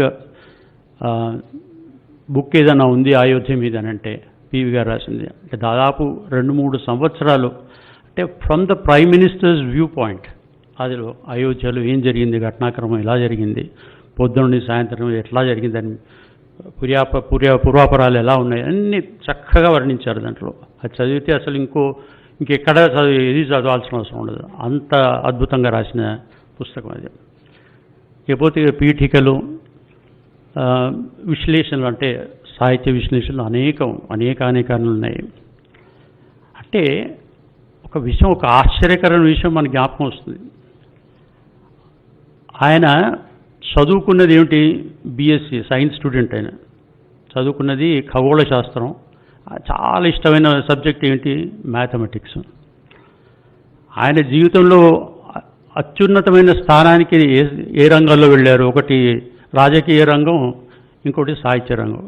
అసలు నేను చదువుకున్న ఆయన చిన్నప్పుడు అనుకునేవారట, ఎప్పుడు నేను సైంటిస్ట్గా వెళ్ళి ఆక్స్ఫర్డ్, కేంబ్రిడ్జ్ యూనివర్సిటీలో సెటిల్ కావాలని. ఒకసారి నాకు ఆయన హాస్పిటల్లో ఉన్నప్పుడు చెప్పారు, ఆక్స్ఫర్డ్ యూనివర్సిటీకి వెళ్ళి అక్కడ నేను సైంటిస్ట్గా ఏదో ప్రయోగాలు చూసుకుంటూ అక్కడ నేను సెటిల్ అవుదామని అనుకున్నాను. ఏదో నాకు తెలియకుండానే I got into politics, I strayed into politics. ఆయన చెప్పింది అది మాట, ఆయన వాడిన మాట స్ట్రేడ్ ఇన్ టు పాలిటిక్స్ అని. కాబట్టి అంటే ఆయనకు చాలా హృదయానికి దగ్గరగా ఉన్న సబ్జెక్ట్స్ ఏది? ఖగోళ శాస్త్రము, మ్యాథమెటిక్స్.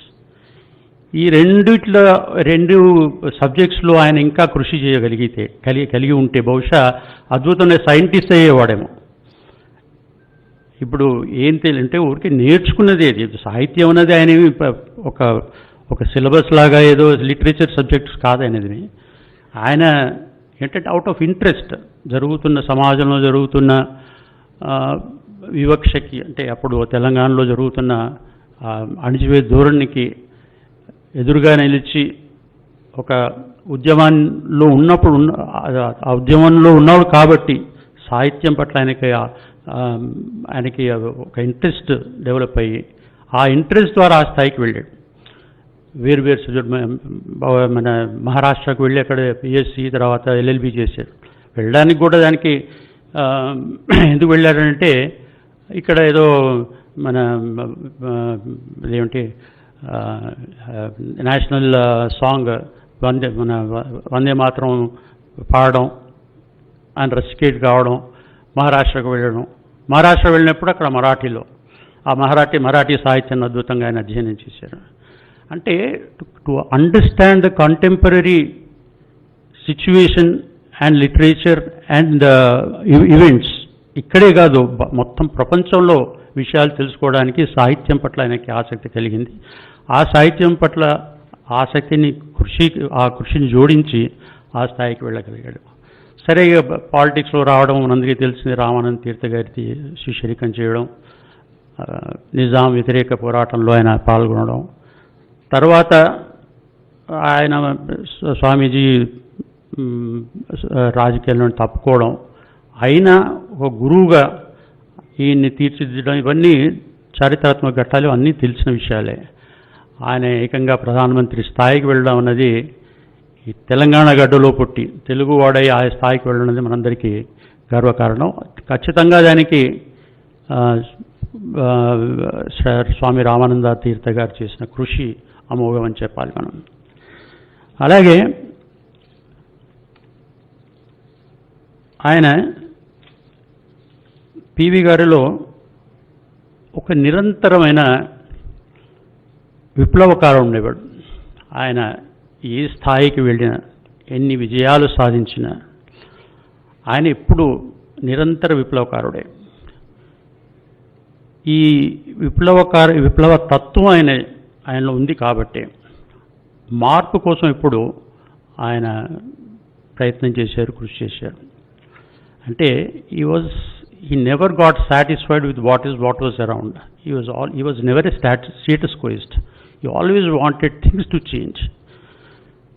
ఆయన ఎప్పుడు చెప్తుండేవాడు, మనకు వచ్చిన వ్యవస్థ మనం రూపొందించుకున్నది కాదు, ఎప్పుడో బ్రిటిష్ వారు వాళ్ళ అవసరాలకు రూపొందించుకున్న వ్యవస్థ ఇది.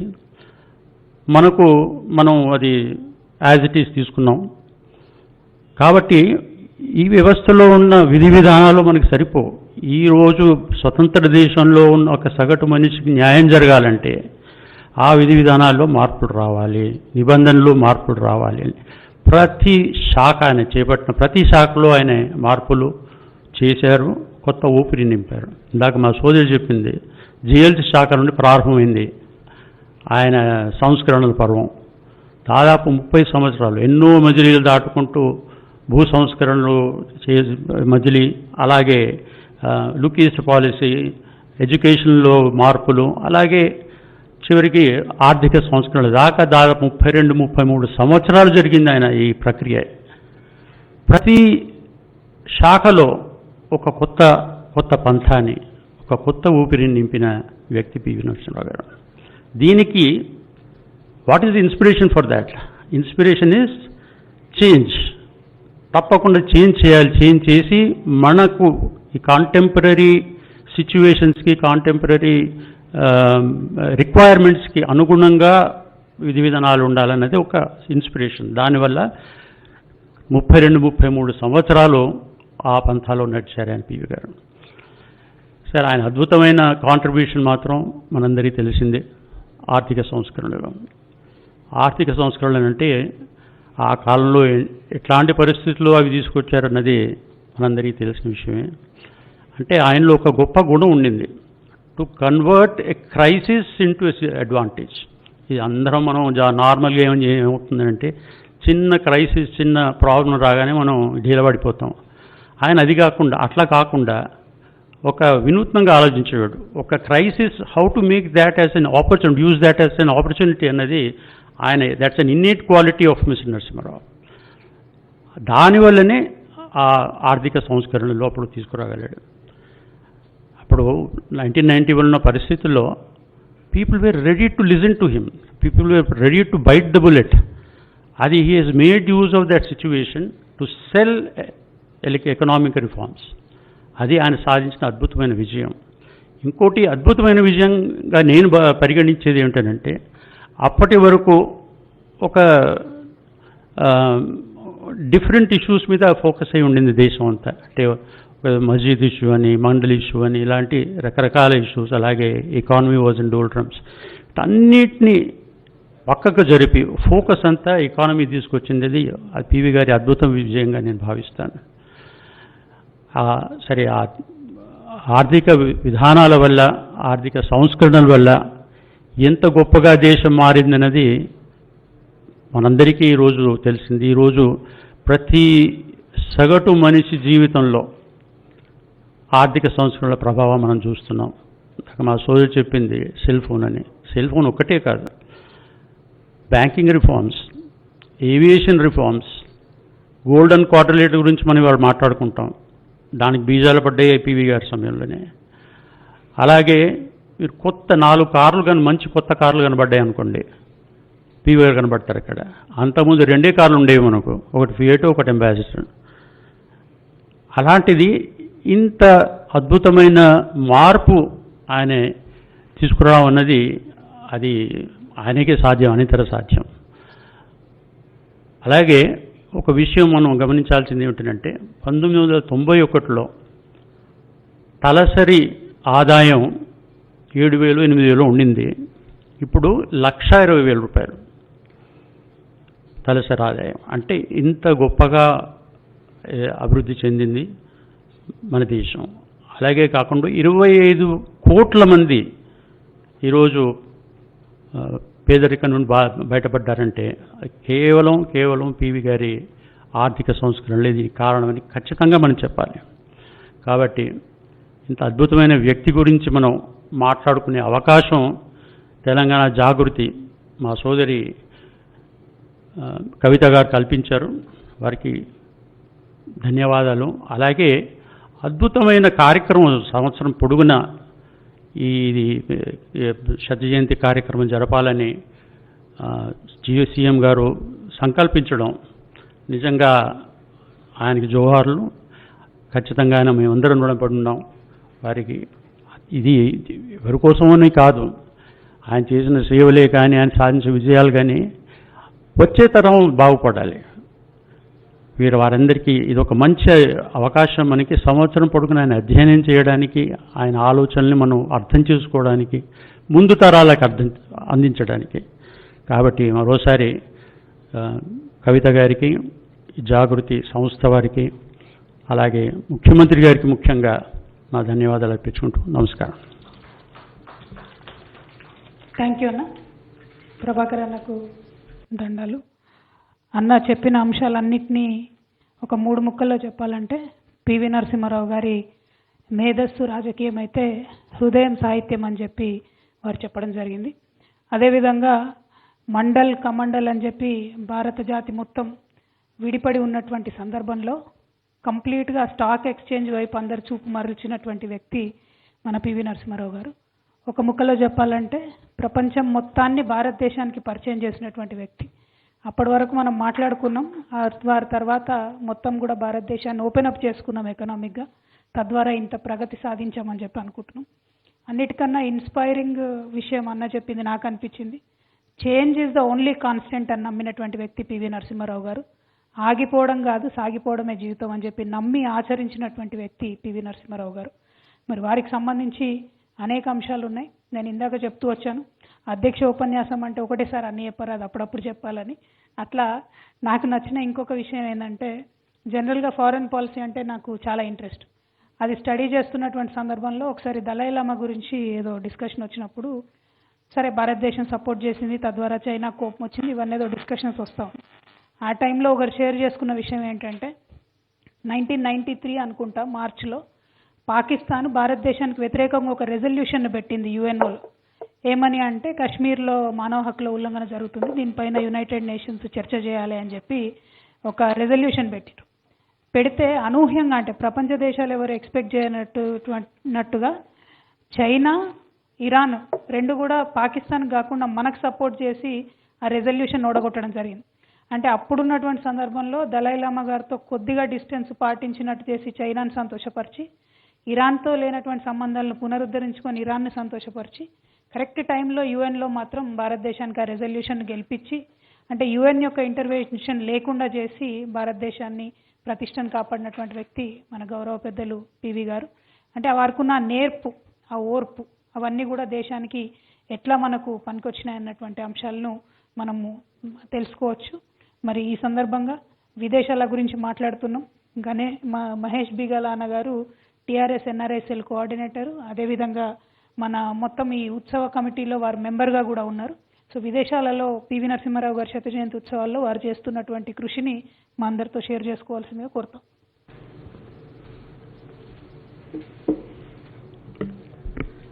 ఈరోజు తెలంగాణ జాగృతి ఆధ్వర్యంలో మన పూర్వ ప్రధాని పివి నరసింహారావు గారి సమాలోచన సభ జరుపుకోవడానికి ఇక్కడికి అందరూ విచ్చేసిన పెద్దలందరికీ, మన అధ్యక్షత వహిస్తున్న జాగృతి అధ్యక్షురాలు కవిత గారు, పెద్దలు ఉత్సవ కమిటీ అధ్యక్షులు కేశవరావు గారు, అలాగే పివి నరసింహారావు గారి కుటుంబ సభ్యులు వాణి గారు, ప్రభాకర్ గారు, అలాగే మన రచయిత భాస్కర్ గారు, అలాగే ఈ పివికి సంబంధించి సోషల్ మీడియా ద్వారా వీక్షిస్తున్న వివిధ దేశాల నుంచి కానివ్వండి పివి గారి అభిమానులు, అలాగే ముఖ్యంగా ఎన్ఆర్ఐ మిత్రులందరికీ కూడా స్వాగతం. అయితే పివి గారి గురించి చెప్పాలంటే పెద్దలందరూ ఉన్నారు కాబట్టి నేను పివి గారి గురించి మాట్లాడేంత గొప్ప వ్యక్తిని కాదు. కానీ ఈ అవకాశం నాకు పివి గారి ఉత్సవ సభలో అవకాశం కల్పించిన ముఖ్యమంత్రి గారు నాకు ఈ అవకాశం కల్పించడంతో నాకు అంటే అన్ని ఇన్స్టాల్ చేయాలని చెప్పేసి ఒక 5 దేశాల్లో కూడా మనం తప్పకుండా ఇన్స్టాల్ చేయాలని చెప్పేసి కమిటీగా నిర్ణయం తీసుకున్నారు. దానిలో భాగంగా అమెరికా, యూకే, ఆస్ట్రేలియా, అలాగే సౌత్ ఆఫ్రికా, ఎక్కడ చూసినా లాక్డౌన్ అన్ని దగ్గర ఉంది కాబట్టి అక్కడైనా కూడా గ్యాదరింగ్ ఇవన్నీ ఇష్యూస్ ఉన్నాయి. అయితే ఈ ప్రోగ్రామ్స్ అన్నీ ఈ ఒక స్టాచ్యూ పెట్టాలంటే అక్కడ ప్రభుత్వం నుంచి అన్నీ కూడా పర్మిషన్ తీసుకోవాలి, ఒక స్టాచ్యూ తయారు చేసి పంపించాలి ఇవన్నీ. కాబట్టి ముఖ్యంగా నవంబర్ డిసెంబర్ కాలం తర్వాత ఈ కోవిడ్ కంట్రోల్లోకి వస్తుందని, వ్యాక్సిన్ వస్తుందని చెప్పి ఆశిస్తున్నాం. కాబట్టి ఆ తర్వాత రాబోయే రోజుల్లో ఆ 5-6 నెలల టైం కూడా ప్రతి కంట్రీలో అంటే ఏవైతే 5 కంట్రీలు సెలెక్ట్ చేసుకున్నామో అక్కడ అన్ని దగ్గర స్టాచ్యూ ఇన్స్టాల్ చేస్తూ చేయాలని చెప్పేసి. అయితే ఈ లోపల సమాలోచన సభలకు కూడా వివిధ దేశాల్లో ఆల్రెడీ వివిధ ఖండాల్లో కూడా ఒకటి యుఎస్లో ప్రారంభ సభ నిర్వహించుకోవాలని చెప్పేసి కూడా నిర్ణయించుకున్నాము. అలాగే ఆఫ్రికాలో టాంజానియాలో, అలాగే యూరప్లో డెన్మార్క్ లాంటి దేశాల్లో, అంటే ప్రపంచవ్యాప్తంగా ప్రతి ఒక్కరు ముందుకు వస్తున్నారు. అంటే పివి గారు ఎంత కనెక్ట్ అయ్యారంటే నేను ఎప్పుడు కూడా ఎక్స్పెక్ట్ చేయలేదంటే ఒక ప్రపంచవ్యాప్తంగా ఒక భారత పూర్వ ప్రధాని గురించి అని చెప్పేసి నేను ఎప్పుడైతే నా కమిటీ మెంబర్గా నిర్ణయం తీసుకున్న రోజు నుండి ఇప్పటివరకు ఎంతోమంది విదేశాల నుంచి ఫోన్ చేస్తున్నారు. అంటే మేము కూడా భాగస్వాములు అవుతాం, మేము పనిచేస్తామని చెప్పేసి ఎంతోమంది ముందుకు వస్తున్నారు. అయితే ఇక్కడ ఈ సభలు నిర్వహించుకోవడానికి మారిషియస్కి సంబంధించి అక్కడ పివి గారికి చాలా రిలేషన్ ఉందని చెప్పేసి నేను అక్కడ ఒక తెలుగు సంఘం వాళ్ళకి కూడా కాంటాక్ట్ చేయడం జరిగింది. వాళ్ళు ఎంత ఎగ్జైట్ అయ్యారంటే మాకు పివి గారికి ఎంతో అనుబంధం ఉంది. అప్పుడు ప్రధానిగా ఉన్నప్పుడు మా హిందీ మహాసభల కొరకు మారిషియస్ రావడం జరిగింది. అయితే దానిలో మా తెలుగు వాళ్ళందరం కలిసి మీటింగ్ పెట్టిన తర్వాత ప్రత్యేకంగా తీసుకొని వెళ్తే అక్కడ పివి గారు కంటతడి పెట్టుకున్నారు. ఇంతమంది తెలుగు వాళ్ళు 5 జనరేషన్స్ ఇక్కడ ఉన్నారు అని చెప్పేసి కంటతడి పెట్టుకున్నారు. మాకు అలాంటి అనుభవం ఉంది. ఒకవేళ మీరంటూ సభలు పెడితే మాకు ఒక్కరోజు సభతో సరిపోదు, మాకు 3 రోజుల సభలు కావాలి, మేము దీన్ని చాలా బ్రహ్మాండంగా నిర్వహిస్తాము, మీరు కమిటీ సభ్యులు అందరూ కూడా పెద్దలు అందరూ కూడా రావాలని చెప్పేసి కూడా వాళ్ళు మనల్ని ఆహ్వానించడం జరిగింది. అంటే ఆ అభిమానం అనేది అది మనసులో నుండి వస్తుంది. ఎందుకంటే ఇట్లా సభ పెట్టి సభ ముగించుకుందాం అనేది కాకుండా ముఖ్యంగా వ్యక్తిగతంగా నాకు తీసుకున్నట్టయితే నేను వివిధ దేశాల్లో ఇక్కడ ఇంజనీరింగ్ అని కానివ్వండి చదువుకున్నాను. ఇప్పుడు 95లో నేను ఆస్ట్రేలియా వెళ్ళి అక్కడ తర్వాత అమెరికా వెళ్ళినప్పుడు అదే ప్రపంచమన్న ఒక ఫీలింగ్ ఉండేది. ఎందుకంటే ఇక్కడ ఇండియాలో చూసింది కానీ కంపారిటివ్లీ ఎక్కడ గ్లోబల్గా ఎక్కడికి వెళ్ళినా కానీ ఇట్స్ ఓన్లీ 1 వే టికెట్, బయటికి వెళ్ళిన తర్వాత ఎవరు బ్యాక్ రారు అనేసి. కానీ ఆ రోజు పివి గారు చేపట్టిన సంస్కరణల వల్ల ఈరోజు నేను మళ్ళీ ఇండియా బ్యాక్ వచ్చేసి ఇండియాలో ఇది చేస్తున్నామంటే it now every city has become global city. Hyderabad కానివ్వండి ఎనీ సిటీ ఇన్ ఇండియాలో గ్లోబల్ సిటీ అయింది అంటే అది కేవలం పివి గారి ఘనత మాత్రమే. ఎందుకంటే అందరం ఈరోజు వరల్డ్ ఈజ్ కనెక్టెడ్ డైరెక్ట్లీ. ఇప్పుడు హైదరాబాద్లో ఉండి మనం ఎక్కడ అమెరికాలో చేయగలిగింది ఈరోజు నేను హైదరాబాద్లో నుండి ఇండియా చేయగలుగుతున్నామంటే ఖచ్చితంగా ఆ ఘనత అంతా పివి గారికి దక్కుతుంది. అలాగే నేను ఇప్పుడు కుటుంబ సభ్యులతో క్లోజ్గా పనిచేస్తున్నాను ప్రభాకర్ గారితో కానీ వాణి గారితో. నాకు తప్పకుండా నాకేంటంటే ఈ 1 ఇయర్లో నేను తప్పకుండా పివి గారి కుటుంబ సభ్యులు ఒక సభ్యుని అయిపోతానన్న నమ్మకం నాకుంది. ఎందుకంటే అంత అభిమానం నాకు చూస్తుంటే నేను ఎందుకంటే ఇంతవరకు సంపాదించిన డిగ్రీలు వేరు, కానీ ఈ 1 year degree it is going to be more valuable for me. ఎందుకంటే ఈ అనుభవం అనేది మామూలుగా మనం చదువుకుంటే చేస్తే వచ్చేది కాదు. ఈ అనుభవాన్ని నేను ఏదైతే అంటే ఇంతమంది ఇన్ని దేశాల నుండి ఎందుకు అంత అభిమానిస్తున్నారు అని చెప్పి నేను ఒక్కొక్క రోజు ఒక కొత్త విషయం తెలుసుకుంటుంటే మొన్న మారిషియస్ ఫోన్ చేసిన రోజు వాళ్ళు చెప్పిన విషయం తెలుసుకుంటే నాకే అసలు ఏంటంటే ఒక ఎగ్జైట్మెంట్ అంటే ఉద్వేగం వచ్చింది. అంటే మేము మీటింగ్ పెట్టడం కాదండి, మాకు 3 రోజుల సభ కావాలి, మేము ఇంత పెద్దగా చేసుకుంటామని చెప్పేసి వీళ్ళందరూ వస్తున్నారు. అయితే తప్పకుండా మా ముఖ్యమంత్రి గారి ఆదేశాల మేరకు టీఆర్ఎస్ ఎన్ఆర్ఐ శాఖలు ప్రతి ఒక్కరు కూడా అందరూ పనిచేయడానికి ముందుకు వస్తున్నారు. అండ్ జాగృతి వాళ్ళందరూ కూడా కలిసి మిగతా తెలుగు సంఘాలు అందరితో కలిసి ఖచ్చితంగా ఈ పివి గారి సభలందరినీ 50 దేశాల్లో కూడా బ్రహ్మాండంగా నిర్వహిస్తాం. అండ్ పివి గారి స్టాచ్యూస్ కూడా నిర్వహిస్తాం. అండ్ ముఖ్యంగా నాకు కేశవరావు గారు ఎప్పటికప్పుడు నేను ఫోన్ చేసినా కూడా కేవరా మహేష్ అని చెప్పేసి అంటే ఎప్పుడు చూసినా కానీ సార్ మేము పనిచేస్తున్నాం సార్ అని చెప్తుంటే లేదు ఖచ్చితంగా మనం అన్ని బ్రహ్మాండంగా చేయాలని చెప్పి నాకు ఏది అవసరం వచ్చినా చిన్న అవసరం ఉన్నా కూడా నాకు ఫోన్ చేయగానే నీకేం కావాలన్నా చెప్పు, మనం ఇన్ని దేశాల ప్రపంచవ్యాప్తంగా పీవీఆర్ ఘనత మనం చాటాల్సిందని చెప్పి ఏదైతే ఉత్సాహం ఇస్తున్నారో అది నాకు ఎంతో ఉత్సాహం ఇస్తుంది. ఇక మా అక్క గురించి చెప్పాలంటే నేను పార్టీలోకి వచ్చినా ఇది వచ్చినా నాకు అన్ని స్ఫూర్తి కానీ అన్ని కానీ మాకే. ఎందుకంటే ప్రపంచ తెలుగు మహాసభలు కానివ్వండి, టీఆర్ఎస్ ఎన్ఆర్ఐ కానివ్వండి, ఇది కానివ్వండి, ఏది చేసినా అక్క నా వెంటుండి నువ్వు ముందుకెళ్ళి చేస్తూ ఉండు, నేనున్నాను, ఏది కావాలన్నా నేను ఉంటా అని చెప్పేసి ఎప్పటికప్పుడు నాకు ప్రోత్సాహం ఇస్తూ నన్ను ముందుకు నడిపిస్తున్నారు. అలాగే ఈ అభిమానం అందరితో ఒక ఎన్ఆర్ఐ మిత్రుడు నిన్న ఒక 4 లైన్ల కవిత రాశాడు పివి గారి గురించి. అంటే ఇది ఎందుకు నేను చెప్తున్నానంటే ఎన్ఆర్ఐలలో అమెరికాలో ఉండి స్థిరపడి 25 సంవత్సరాలైనా కూడా ఒక పివి గారి గురించి అనగానే వాళ్ళకు కూడా కవితలు రాయాలనిపించింది. అంటే ఒక చిన్న కవిత చెప్తూ, పివి మన టీవీ, నిన్ను తలచి గర్వపడుతుంది భరత జాతి ఓ నేత, నువ్వు చూపిన భవితే మా ప్రగతికి గీత, చాటి చెబుతాం నీ ఘనత, చెరిపినా చెరగదు నీ వరిత. నీవు ప్రధాని అయిన నాటి పరిస్థితి ఒకవైపు మండల్, మరోవైపు కమండలం. దేశమంతా దావనలం, నీ వ్యక్తివి అందలం. మింగితివి హలాహలం, భవిష్యత్తు అంధాకారం. బంధనంలో మన బంగారం. దిక్కు తోచని దారిద్ర్యం, చూపితివి మన మొక్కవోని ధైర్యం. అధికారమో అంతంతం, అందరమెక్కవోతే ప్రతి జాగిలం. అధ్యక్షుడివి గానించే అంతఃపురం, అయినను చూపితివి చాణిక్యం. జీవన సాయం సంధ్యావేళ, నీ మదిలో సన్యాసం. అంతట దేశ భవిత కొరకు నేతృత్వం, ఇంతింతై మొదలై చాటితివి త్రివిక్రమం. పివి మన టీవీ. థ్యాంక్ యూ, ధన్యవాదాలు.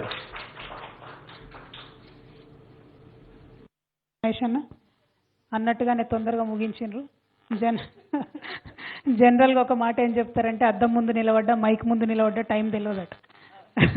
కాబట్టి ఎవరో ఒకరు గుర్తు చేస్తుండాలి. కానీ మీరు సరైన సమయానికి ముగించిండ్రు, ధన్యవాదాలు. అదేవిధంగా మంచి కవిత, ఆ కవిత పంపించినటువంటి ఎన్ఆర్ఐ మిత్రులకు కూడా ధన్యవాదాలు తెలియజేస్తూ ఉన్నాం. జనరల్గా అందరం కూడా భాషలతోనే అడ్డుగోడలు కట్టుకుంటాం, కానీ పివి నరసింహారావు గారు వివిధ భాషలు నేర్చుకొని ఆ భాషలతోనే బ్రిడ్జులు కట్టుకున్నారని చెప్పి కూడా చాలామంది కవులు చెప్పడం జరిగింది. చాలా అంటే ఇన్స్పైరింగ్ అనిపించింది. 17 భాషలు వచ్చు, 14 భాషలు వచ్చు అంటే దాన్ని పాజిటివ్గా ఎట్లా వాడుకున్నారు అన్నది మనం నేర్చుకోవాల్సిన లెసన్. ఆ పీపుల్తో ఇంటరాక్ట్ అవ్వడం కోసం, ఆ సాహిత్యాన్ని తెలుసుకోవడం కోసం వారు వాడుకున్న విధానం వారి జీవితం అంతా మనం చూసుకుంటూ వచ్చినాం.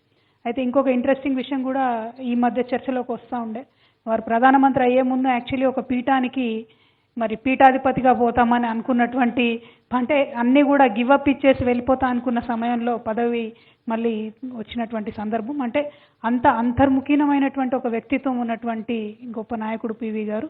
మరి వారి యొక్క ఇన్సైడర్ పుస్తకాన్ని ట్రాన్స్లేట్ చేసినటువంటి భాస్కరం గారిని ఇప్పుడు ఇన్ఫర్మేషన్ వారి గురించి షేర్ చేసుకోవాల్సిందిగా రిక్వెస్ట్ చేస్తాను. అక్కడే కూర్చొని మాట్లాడతారా సార్? మైక్ వస్తారా? రైట్, ఇట్లా వచ్చేయండి సార్, పర్లేదు.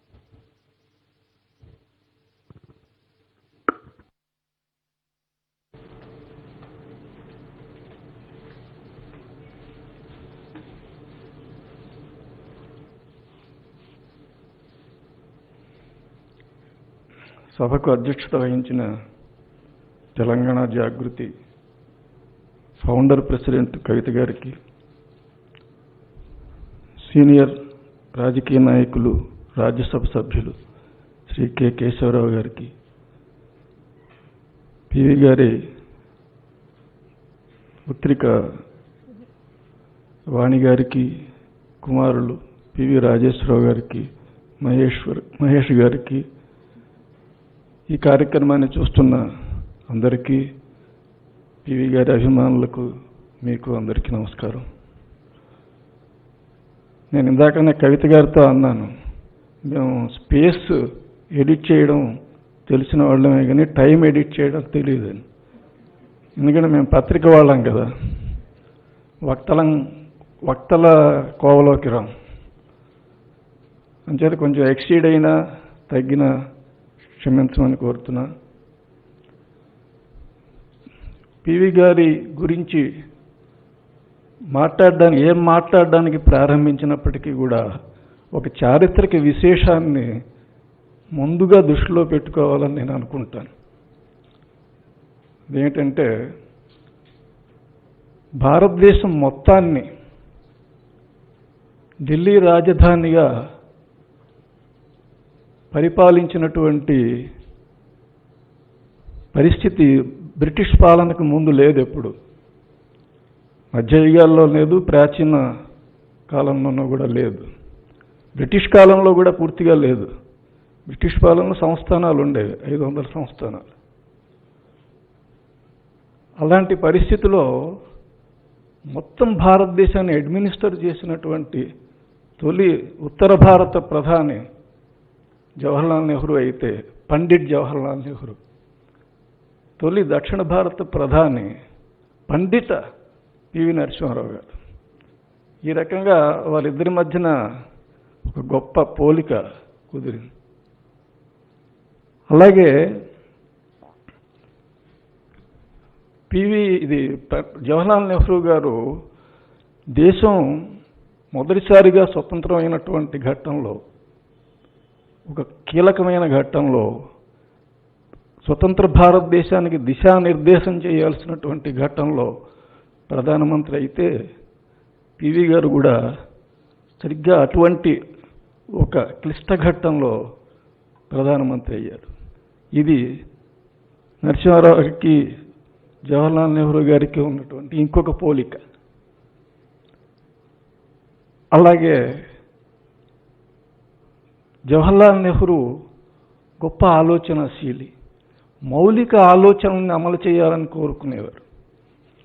పివి నరసింహారావు గారు కూడా అంతే, గొప్ప ఆలోచనాశీలి, చాలా మౌలిక ఆలోచనలు అమలు చేయడానికి ప్రయత్నించేవారు, సంస్కరణలు తీసుకొచ్చినటువంటి వారు, రచయిత. జవహర్లాల్ నెహ్రూ గారు కూడా రచయిత, పివి గారు కూడా రచయిత. మీరు లోపలి మనిషి లేదా ఇన్సైడర్ చదివి ఉంటే అందులో 2-3 ఘట్టాలు చెల్లింపజేసే ఘట్టాలు ఉంటాయి, కరుణ రసార్ద్రంగా ఉంటాయి. ఒకటి, నరసింహారావు గారి తండ్రి గారు మరణించినప్పుడు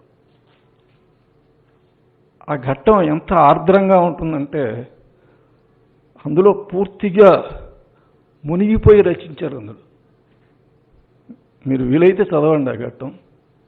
రెండోది, జవహర్లాల్ నెహ్రూ గారు మరణించినప్పుడు, తండ్రి గారు మరణించినప్పుడు, నెహ్రూ మరణించినప్పుడు, ఆయన ఒక తండ్రి పోయినప్పుడు ఎంత దుఃఖించారో నెహ్రూ పోయినప్పుడు కూడా అంత దుఃఖించడం కనిపిస్తుంది. ఈ రకంగా నెహ్రూ గారికి పివి నరసింహారావు గారికి ఉన్నటువంటి ఒక అద్భుతమైన పోలికలు ఈ సందర్భంలో నాకు స్మరించుకోవాలనిపిస్తుంది. తర్వాత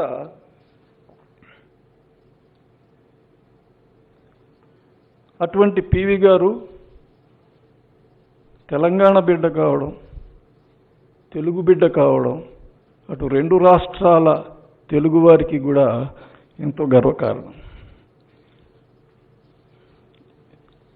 ఇంకా పివి గారి రాజకీయ పరిపాలనా జీవితంలో కనుక వస్తే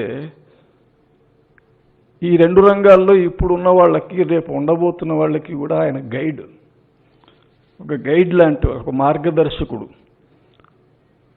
ఎలాగంటే నాకు చాలా ఆశ్చర్యం కలిగింది. లోపలి మనిషి అనువాదం చేస్తున్నప్పుడు ఆయన ఆనంద్, అంటే ఇందాక ప్రభాకర్ రావు గారు చెప్పినట్టుగా ఆనంద్ ఆల్మోస్ట్ పివి గారే, దాదాపు ఆయన ఆత్మకథ. ఆనంద్ మొట్టమొదటిసారి మంత్రి పదవికి స్వీకరించినప్పుడు పదవిని ఆయన ఒక ప్రశ్న వేసుకుంటాడు, అసలు అధికారం దేనికి అని. చాలా సుదీర్ఘంగా ఆయన తర్కించుకుంటాడు అది, ఆ ప్రశ్న వేసుకుని. అధికారం దేనికి? ఏదో వైభవానిక, స్వార్థానిక, హోదాక? ఇవేమీ కాదు. అధికారం అనేది మనం ఏదైనా చేయడానికి, ప్రజలకు ఏదైనా చేయడానికి అని. ఆ ఘట్టం కూడా లోపలి మనిషిలో చాలా పరిశీలించవలసిన, చాలా నేర్చుకోవలసినటువంటి ఘట్టం. నాకు తెలిసినంత వరకు అధికారం దేనికి అని క్వశ్చన్ చేసుకుని దాని గురించి ఇంత తర్కించుకున్న నాయకుడు ఎవరు నా దృష్టిలోకి రాలా. అది పివి గారి గురించినటువంటి ఇంకొక ఆస్పెక్ట్. అందుకనే ఆనంద్ చివరి వరకు కూడా లోపలి మనిషిలో ఆ ప్రశ్ననే గుర్తుపెట్టుకుంటూ ముందుకెళ్ళాడు.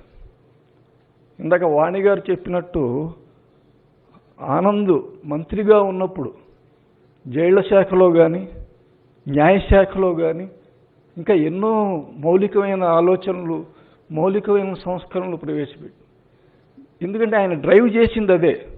అధికారం దేనికి? ప్రజలకు ఏదైనా చేయడానికి. అదే డ్రైవ్ చేస్తూ వెళ్తుంది. అలాగే ముఖ్యమంత్రి అవుతారు.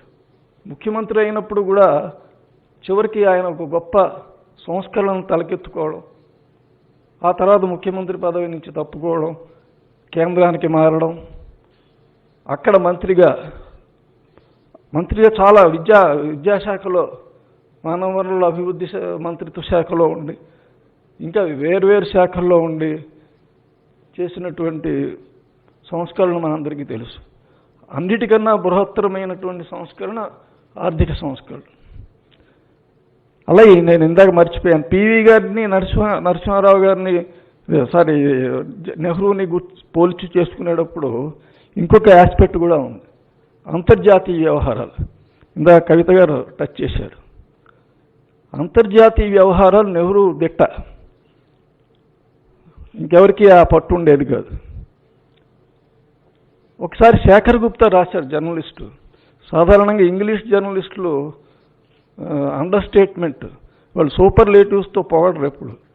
అటువంటిది ఒక సందర్భంలో శేఖర్ గుప్తా నరసింహారావు గారిని కలిసినప్పుడు చాలా విషయాలు ప్రస్తావనకు వచ్చాయి.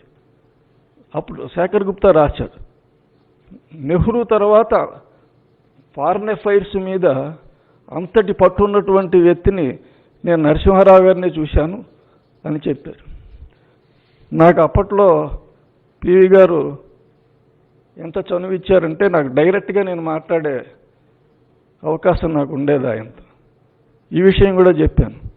శేఖర్ గుప్తా ఇలా రాశారండి, నేను చూడలేదు, నాకు ఆర్టికల్ పంపించండి అని చెప్పి కూడా ఆయన అడిగారు. ఇది ఒకటి. అయితే పివి గారు ఏం చేశారు, ఎలా చేశారు, ఏం చేయలేదు అనేటటువంటి గుణదోష విచారణ చాలా వస్తుంది, సహజంగా వస్తుంది. పరిపాలనలో ఎవరున్నా కూడా వారి చర్యలు కొంతమందిని ఒప్పించవచ్చు, చాలామందిని నొప్పించవచ్చు కూడా. అందుకనే ఉత్తర రామాయణ కవి అన్నాడు కంకంటి పాపరాజు, ఏ భూపాలుర మెచ్చిరి నరులు వీరే పాటింపగన్. అంటే ఏ రాజును మెచ్చుకున్నారు అంచేత వీళ్ళని పెద్ద లెక్క చేసేది ఏమిటి అంటాడు. అంటే ఇప్పుడు మనం ప్రజాస్వామ్యం కనుక ఆ మాట అనడానికి లేదు, ప్రజల్ని తప్పకుండా పట్టించుకోవాల్సిందే. ఇది కూడా గుర్తు చేసుకోవాల్సినటువంటి విషయం. ఇప్పుడు నేను అందులోకి వెళ్ళను. వారితో నాకు పర్సనల్గా ఉన్నటువంటి ఇంటరాక్షన్ గురించి 4 విషయాలు మీతో పంచుకుంటాను. ఆయన ఇన్సైడర్ మొదట్లో నేను అనువాదం చేయడానికి ముందు యాదృచ్ఛికంగా టెలిగ్రాఫ్ పత్రికలో ఓ ఫుల్ పేజీ ఎక్సెప్ట్స్ వేశారు. అందులోంచి నేను చదివి చాలా బాగుంది ఇది అని ఒక జర్నలిస్టిక్ యాంగిల్లో చూశా. ఇది అనువాదం చేసి వేస్తే పత్రికకి ఎలా ఉంటుంది సర్క్యులేషన్ రీత్యా అని ఒక ఆలోచన వచ్చింది. అయితే నన్ను ఎవరూ అడగలేదు, నాకు చేసే అవకాశం రాదనుకున్నా. అనుకోకుండా Manoj Kumar Santhalia, chairman Indian Express Andhra Prabha group, ఆయనకు తట్టింది ఇన్సైడర్ ట్రాన్స్లేట్ చేసి తెలుగులో వేస్తే బాగుంటుందని. సరే ఎడిటర్తో ఆయన చెప్తే నేను అప్పటికి న్యూస్ ఎడిటర్ ర్యాంకులో ఉన్నవాడిని. సరే ఎవరు చేస్తారు అనే క్వశ్చన్ వచ్చినప్పుడు మీరు చేస్తే బాగుంటుందని చెప్పి నన్ను అడిగారు ఆయన. నాకు భయం వేసింది, ఎందుకంటే 800 పేజీల పుస్తకం, నాకు రెగ్యులర్ విధులే చాలా ఉంటాయి, పనిభారం ఉంటుంది. ఈ పనిభారాన్ని అదనంగా ఇంకో పని చేయడం, అందులో సీరియలైజ్ చేయడం అంటే చాలా కష్టం కదా అది అని నాకు ముందు భయం వేసింది. లేదు మీకు కొంత రిలీఫ్ ఇస్తాను పనిలో, మీరు మొదలెట్టండి అన్నారు. సరే అది జరగలేదనుకోండి, రిలీఫ్ ఇవ్వడం 2 మోయాల్సి వచ్చింది. అయితే నరసింహారావు గారి పుస్తకం అనువాదం మోత కింద, భారం కింద నేను భావించలే. అది చాలా ఆనందంగా చేశాను. అది సరే నరసింహారావు గారికి తెలిసింది. ఎవరు అనువాదం చేస్తున్నారంటే నా పేరు తెలిసే అవకాశమే లేదు ఆయనకి. ఇలా ఫలానా ఆయన చేస్తున్నారు. అయితే ముందు 2 చాప్టర్స్ మట్టుకు అనువాదం చేసి నాకు పంపమనండి, అప్పుడు నేను చూసి చెప్తాను. సరే ఈ చర్చలు జరుగుతున్న టైంలోనే నేను ఇంకా దీని మీద మనకి చేయాల్సింది తప్పదు అని నేను అప్పటికే మొదలుపెట్టి 14 చాప్టర్స్ రాశా. వారు 2 చాప్టర్స్ పంపించమంటే సరే 2 చాప్టర్స్ ఢిల్లీ పంపించు. అప్పటికి మనకి ఇంత టెక్నాలజీ డెవలప్ అవ్వాల. 90s టైంలో 98 ఆ టైంలో. సరే మేము ప్రింట్అవుట్స్ తీసుకుని దాన్ని ఢిల్లీలో మా ఆఫీస్ ఉండేది, కొరియర్లో పంపించడం, అక్కడ మా స్పెషల్ కరస్పాండెంట్ ఏమో తీసుకెళ్ళి ఆయనకి ఇవ్వడం, ఆయన చూసి మళ్ళీ పంపించడం. ఇది మొత్తం ఒక 1.5 ఇయర్ కాదు కానీ 1 ఇయర్ మీద 2-3 months వచ్చినట్టుంది, అది సీరియలైజ్ అయింది. ఇంతకాలంలోనూ ఈ ప్రాసెస్ జరుగుతూనే వచ్చింది. సరే ఆయన 2 chapters నేను నా పని అయిపోయింది, ఏ నిర్ణయం తీసుకున్నా నా స్థాయిలోకి రాదు. అప్పుడు ఇండియన్ ఎక్స్ప్రెస్ రెసిడెంట్ ఎడిటర్ సుందరం గారు ఉండేవారు, పిఎస్ సుందరం, ఆంధ్రప్రభ దీక్షితులు గారు. అక్కడక్కడ కొన్ని జాగ్రత్తలు. ఈ అనువాదం సంగతి తెలిసి ఒక ప్రముఖ పాత్రికేయులు, ఆయనకి బాగా సన్నిహితంగా ఉన్నటువంటి ఒక పాత్రికేయులు, ఆయన కన్నా నేను ఇంకొక వ్యక్తిని సూచిస్తాను మీకు, ఆయన బాగా పేరున్న వ్యక్తి, ఆయన చేస్తే బాగుంటుందని చెప్పి నరసింహారావు గారితో అన్నారు. అంటే నరసింహారావు అదేం అవసరం లేదు, నాకు అతను చేసింది నచ్చింది, అతనే చేస్తాడు అని చెప్పి ఆయన ఖండితంగా చెప్పారు. అది ఆయన వ్యక్తిత్వంలో ఇంకొక కోణం. అంటే ఆయన ప్రోటోకాల్స్ ఏమీ లేవు, పట్టింపులు, డైరెక్ట్గా క్షేత్రస్థాయిలో ఎవరు పనిచేస్తున్నారో ఆయనతో కనెక్ట్ అవ్వడం. అలాగే ఒక నిర్ణయం తీసుకున్న తర్వాత, నచ్చిన తర్వాత ఇతను లబ్ధప్రతిష్ఠుడా లేకపోతే కొత్తగా రాస్తున్నాడా అనేది చూడకపోవడం. ఈ 2 ఆస్పెక్ట్స్ నన్ను చాలా ప్రభావితం చేశాయి. ఈ సంగతి నాకు ద్రోణంరాజు సత్యనారాయణ గారు చెప్పారు. ఇలా జరిగిందయ్యా, ఎవరికో సజెస్ట్ చేశారు, పేర్లు నేను చెప్పను అనుకోండి. ఇప్పుడు ఆయన సజెస్ట్ చేస్తే ఇలా అన్నారు, చాలా లోతైనటువంటి మనిషి, ఒకవేళ ఆయనకి నచ్చినా ఆ మాట సాధారణంగా కొంత బెరుకుంటుంది, మాజీ ప్రధాని అని.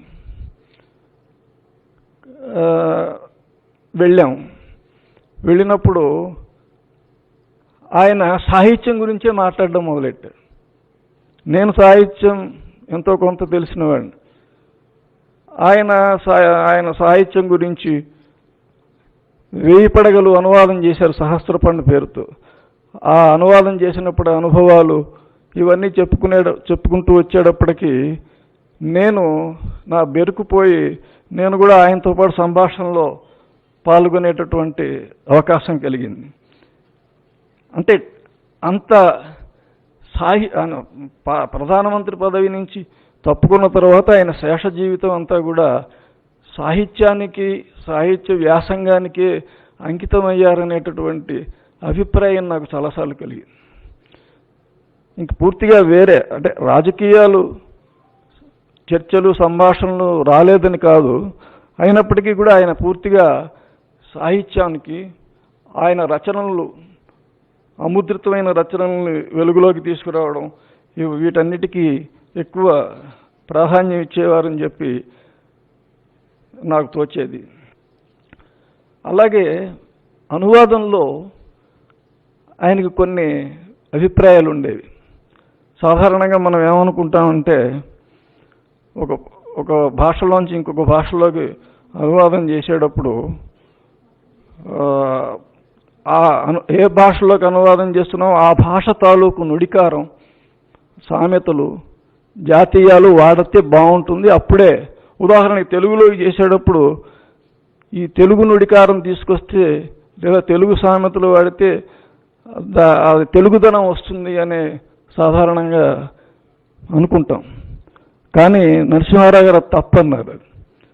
ఇంగ్లీష్ నుంచి కానీ ఇంకో భాష నుంచి కానీ అనువాదం చేసేటప్పుడు దాని వాక్య నిర్మాణాన్ని, నుడికారాన్ని, సామెతల్ని, జాతీయాల్ని యథాతథంగా తీసుకురావాలని అన్నారు ఆయన. నాకు అప్పుడు మొదట్లో కొంచెం విచిత్రంగా అనిపించింది. కానీ దానికి ఆయన చెప్పినటువంటి రీజనింగ్ విన్నాక అవును కదా అనిపించింది. ఆయన ఏమన్నారంటే, మీరు తెలుగుదనము, తెలుగు నుడికారము అంటూ కూర్చుంటే మీ వేరే భాషలోంచి పద సంపదను ఎలా తీసుకుంటారు? మీ భాష ఎలా సుసంపన్నం అవుతుంది, ఎన్రిచ్ అవ్వాలి కదా, మీ పదజాలం పెరగాలి, ఎక్స్ప్రెషన్ శక్తి పెరగాలి.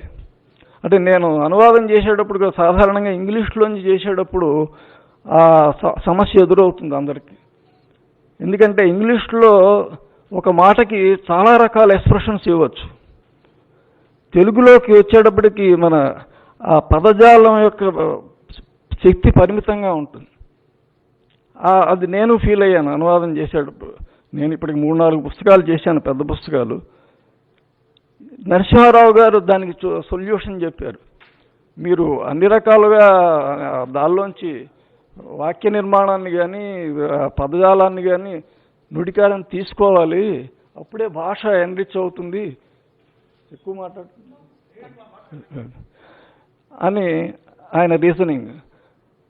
నాకు ఆ తర్వాత అనిపించింది, అనువాదంలో నేనేదో పత్రికల్లో వ్యాసాలు న్యూస్ అనువాదం చేయడం తెలిసిన వాడిని. ఆయన మరాఠీ నవల అప్పటికే 1000 పడగలు చేశారు, అబలా జీవితం చేశారు. అంతేకాదు ఈ తెలుగులో ఆయన న్యాయశాఖ మంత్రిగా ఉన్నప్పుడు ఈ చట్టాల గురించినటువంటి ఓ పుస్తకాన్ని కూడా ఆయన అనువాదం చేశారు. అంచేత అనువాదంలో ఆయన నాకన్నా చాలా సీనియర్ అని చెప్పి నేను ఆయన అభిప్రాయాన్ని శిరోధార్యంగా భావించాను.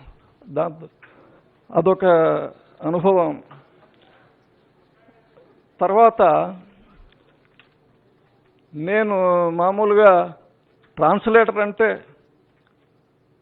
నా ఎదురుగుండా టెస్ట్ ఉంటుంది, దాన్ని నేను తెలుగు చేస్తే సరిపోతుంది. కానీ నాకు చేసేటప్పుడు కొన్ని డౌట్స్ వచ్చాయి. డౌట్స్ వస్తే ఆయనకి ఫోన్లో చెప్పడమో లేదా ఉత్తరం రాయడమో ఏదో చేసేవాడు. ఆయన ప్రతిదానికి ఓపికగా సమాధానం చెప్పేవారు, ఉత్తరాలు రాసేవారు. ఒకసారి ఏమైందంటే ఆయన ఒరిజినల్ డీల్లో చైనా పాకిస్తాన్ యుద్ధం గురించి చాలా విస్తృతంగా రాశారు.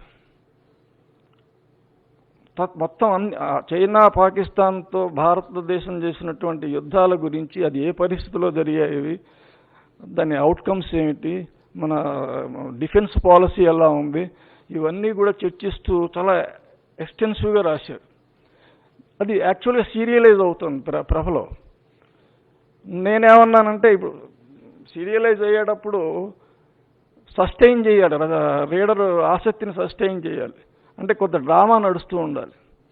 ఇవి చూస్తేనేమో పేజీలకు పేజీలు ఈ ఎనాలిసిస్తో ఉంది. నేనేమన్నానంటే సార్ ఇది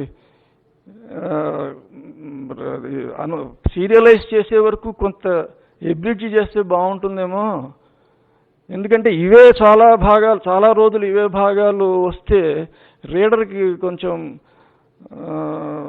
అది ఇంట్రెస్ట్ జనరేట్ అవుదేమో అని చెప్పి నేను ఫోన్లో అన్నప్పుడు లేదు అవి అలాగే ఉండాలని చెప్పి వెంటనే ఉత్తరం రాశారు. ఏమని రాశారంటే, ఇవి చాలా కీలకమైనటువంటి విషయాలు, వీటిని ఏ రకంగానూ తగ్గించడానికి వీలేదు, ఇవి భవిష్యత్తులో జనానికి తెలియాలి, ఈ ఇన్ఫర్మేషన్ తెలియాలి, అందుకని వాటిని అలాగే ఉంచాలి అని. చివరికి ఏమన్నారంటే, ఎవరి చాదస్తం వాళ్ళకి నచ్చుతుంది, అంచేత నువ్వు దాన్ని అలాగే వదిలేసేయి అని చెప్పి ఆయన ఆన్సర్ ఇచ్చారు. ఆయన నన్ను ఎంత అభిమానించేవారంటే, విజయవాడ వైజాగ్లో 2 చోట్ల లోపలి మనిషి ఆవిష్కరణ అయింది. విజయవాడ సభకి వెళ్ళినప్పుడు అసలు యాక్చువల్గా తెలుగు అనువాదం ఆవిష్కరణ అది, నేను కూడా ఉన్నాను అందులో. సరే, పొత్తూరు వెంకటేశ్వరరావు గారు అధ్యక్షులు, ఇంకొక ప్రముఖ సాహితీవేత్త పుస్తకాన్ని పరిచయం చేశారు. అయితే ఒక్కరు కూడా అనువాదం గురించి మాట్లాడలే. అనువాదం గురించి మాట్లాడి నాకు మనసులో కొంచెం బాధగా ఉంది. పివి నరసింహారావు గారు మాట్లాడేటప్పుడు మాత్రం మొత్తం అనువాదం గురించి మాట్లాడారు. అది ఔచిత్యం, ఆయన ఔచిత్య స్పృహ అంటాం చూడండి. అంటే ఆ వెలితి, అధ్యక్షులు మర్చిపోయారు, మిగతా వక్తలు మర్చిపోయారు. ఆయన ఆ వెలితిని వెంటనే గమనించి అనువాదం గురించి మట్టుకే మాట్లాడారు. ఆయన మాట్లాడుతూ ఏమన్నారంటే, ఇతనికి నాకు బాగా కుదిరింది, ఇతను మామూలు అనువాదకుడు కాదు, అదేమిటి ఇదేమిటో నన్ను క్వశ్చన్ చేసేవాడు, అది ప్రాపర్ ఆన్సర్ వస్తాయి కానీ తృప్తి పడేవాడు కాదు అతను. అంచేత నా ఇంటర్ప్రెటర్, ట్రాన్స్లేటర్ కాదు, నా ఇంటర్ప్రెటర్ అని చెప్పి నా రెండవ భాగం, లోపల మనిషి రెండవ భాగాన్ని కూడా ఇతనే అనువాదం చేస్తాడని సభలో ఆయన ప్రకటించారు. అది పివి నరసింహారావు గారిలో నేను చూసినటువంటి, ఆ వ్యక్తిత్వంలో చూసినటువంటి అనేక కోణాలు ఇలాంటివి చాలా ఉన్నాయి. ఇంకా ఆయన జ్ఞాపక శక్తి గురించి ఇందాక వాణి గారు ప్రస్తావించారు. ఎలాంటి జ్ఞాపక శక్తి అంటే, ఒకసారి నేను చాప్టర్స్ పంపించాను, ఆయన చూసి ఢిల్లీలో ఉన్నారు, అప్పుడు ఢిల్లీలో ఉండి చూసేసి నాకు వెంటనే రిటర్న్ చేసేసారు. అవి చూసి అక్కడి నుంచి అమెరికా వెళ్ళారు. అమెరికా వెళ్ళిన తర్వాత అక్కడి నుంచి ఫోన్ చేశారు. ఏమనంటే, నువ్వు పంపించిన చాప్టర్స్లో ఫలానా దానిలో, ఫలానా పేజీలో, ఫలానా పేరాలో నువ్వు ఇలా ఈ మాట వాడావు, నాకు ఇంతకన్నా ఇంకో మాట వాడితే బాగుంటుందని తోచింది అని చెప్పి ఆ మాట చెప్పారు. అంటే ఏమిటనమాట, ఆయన ఢిల్లీలో నన్ను చాప్టర్స్ చూసి పంపించి అమెరికా వెళ్ళి అక్కడి నుంచి ఫోన్ చేశారంటే ఇంతసేపు దాని గురించి ఆలోచిస్తున్నాను. అది నాకు చాలా ఆశ్చర్యం కలిగించింది. ఇంకా నేను ఆయన ఆలోచనల సహస్రావధాని అన్నాను. శతావధాని మీకు తెలుసు కదా, సహస్రావధానము శతావధానం అంటే ఆలోచనల సహస్రావధాని అన్నాను. ఎలాగంటే నాకు ఒక అనుభవం ఆయనతో. నేను ఒకసారి కలవడానికి వెళ్ళినప్పుడు, అప్పుడు చంద్రబాబు నాయుడు గారు ముఖ్యమంత్రిగా ఉన్నారు. ఆయన చక్కటి తెలంగాణ మాట, గాంధోళి అనే మాట వాడి, గాంధోళిగాడల్లే ఏదో చేస్తున్నాడు అనుకుంటున్నారేమో, అతనికి ఏవో ఐడియాస్ ఉన్నట్టున్నాయి, అయినా ఆ ఐడియాస్ని ఎలా క్షేత్రస్థాయిలో గ్రౌండ్ రియాలిటీతో ఎలా ముడిపెడతారు అనేది నాకు అర్థం అట్లా అని చెప్పి ఒక మాట అన్నారు నాకు. ఆ తర్వాత మళ్ళీ నెల రోజులకి పట్టింది ఆయన కలవడానికి. నెల రోజుల తర్వాత కలిసినప్పుడు ఆ సంభాషణ ఎక్కడ ఆగిందో అక్కడ ఎత్తుకున్నారు. చంద్రబాబు నాయుడికి కబురు చేశాను నేను, నువ్వు చేసే పనుల మీద నాకు కొన్ని డౌట్స్ ఉన్నాయి, నీ ఆఫీసర్స్ని ఎవరినైనా పంపించు, నాకు క్లారిఫికేషన్ కావాలి అని చెప్పి కబురు చేశాను అన్నారు. నెక్స్ట్ మళ్ళీ 20 days తర్వాత కలిసినప్పుడు ఎక్కడ సంభాషణ ఆగిందో అక్కడి నుంచి చంద్రబాబు నాయుడు ఆఫీసర్స్ని పంపించాడు, నేను వాళ్ళు ఏవో చెప్పారు నాకు, కానీ అదెల్లాగని నేను క్వశ్చన్ చేశాను, తెల్లమొహం వేశారు, నేను మళ్ళీ వస్తామండి అని చెప్పి వెళ్ళిపోయారు, మళ్ళీ ఇంతవరకు నాతో మాట్లాడలేదు అని చెప్పి ఆయన ఏమన్నారంటే, నాకు కొన్ని ఐడియాస్ ఉన్నాయి, షేర్ చేసుకుందామని ఉంది, కానీ అటు నుంచి సరైన రెస్పాన్స్ లేదు అని చెప్పి అన్నారు. అంటే ఆ బ్రెయిన్ అది నాకు మనం మామూలుగా ఈ ల్యాప్టాప్ మీద కంప్యూటర్ మీద వర్క్ చేస్తున్నప్పుడు మన మెయిల్స్లో దానిలో ఎన్నో రోజుల క్రితం, ఎన్నో ఏళ్ల క్రితం మెయిల్లో ఉన్నటువంటి ఇది కూడా అక్కడ క్లిక్ చేస్తే ఆ మ్యాటర్ అంతా మనకు వస్తుంది. అలాగా ఆయన బ్రెయిన్ కంప్యూటర్ అనిపించేది నాకు.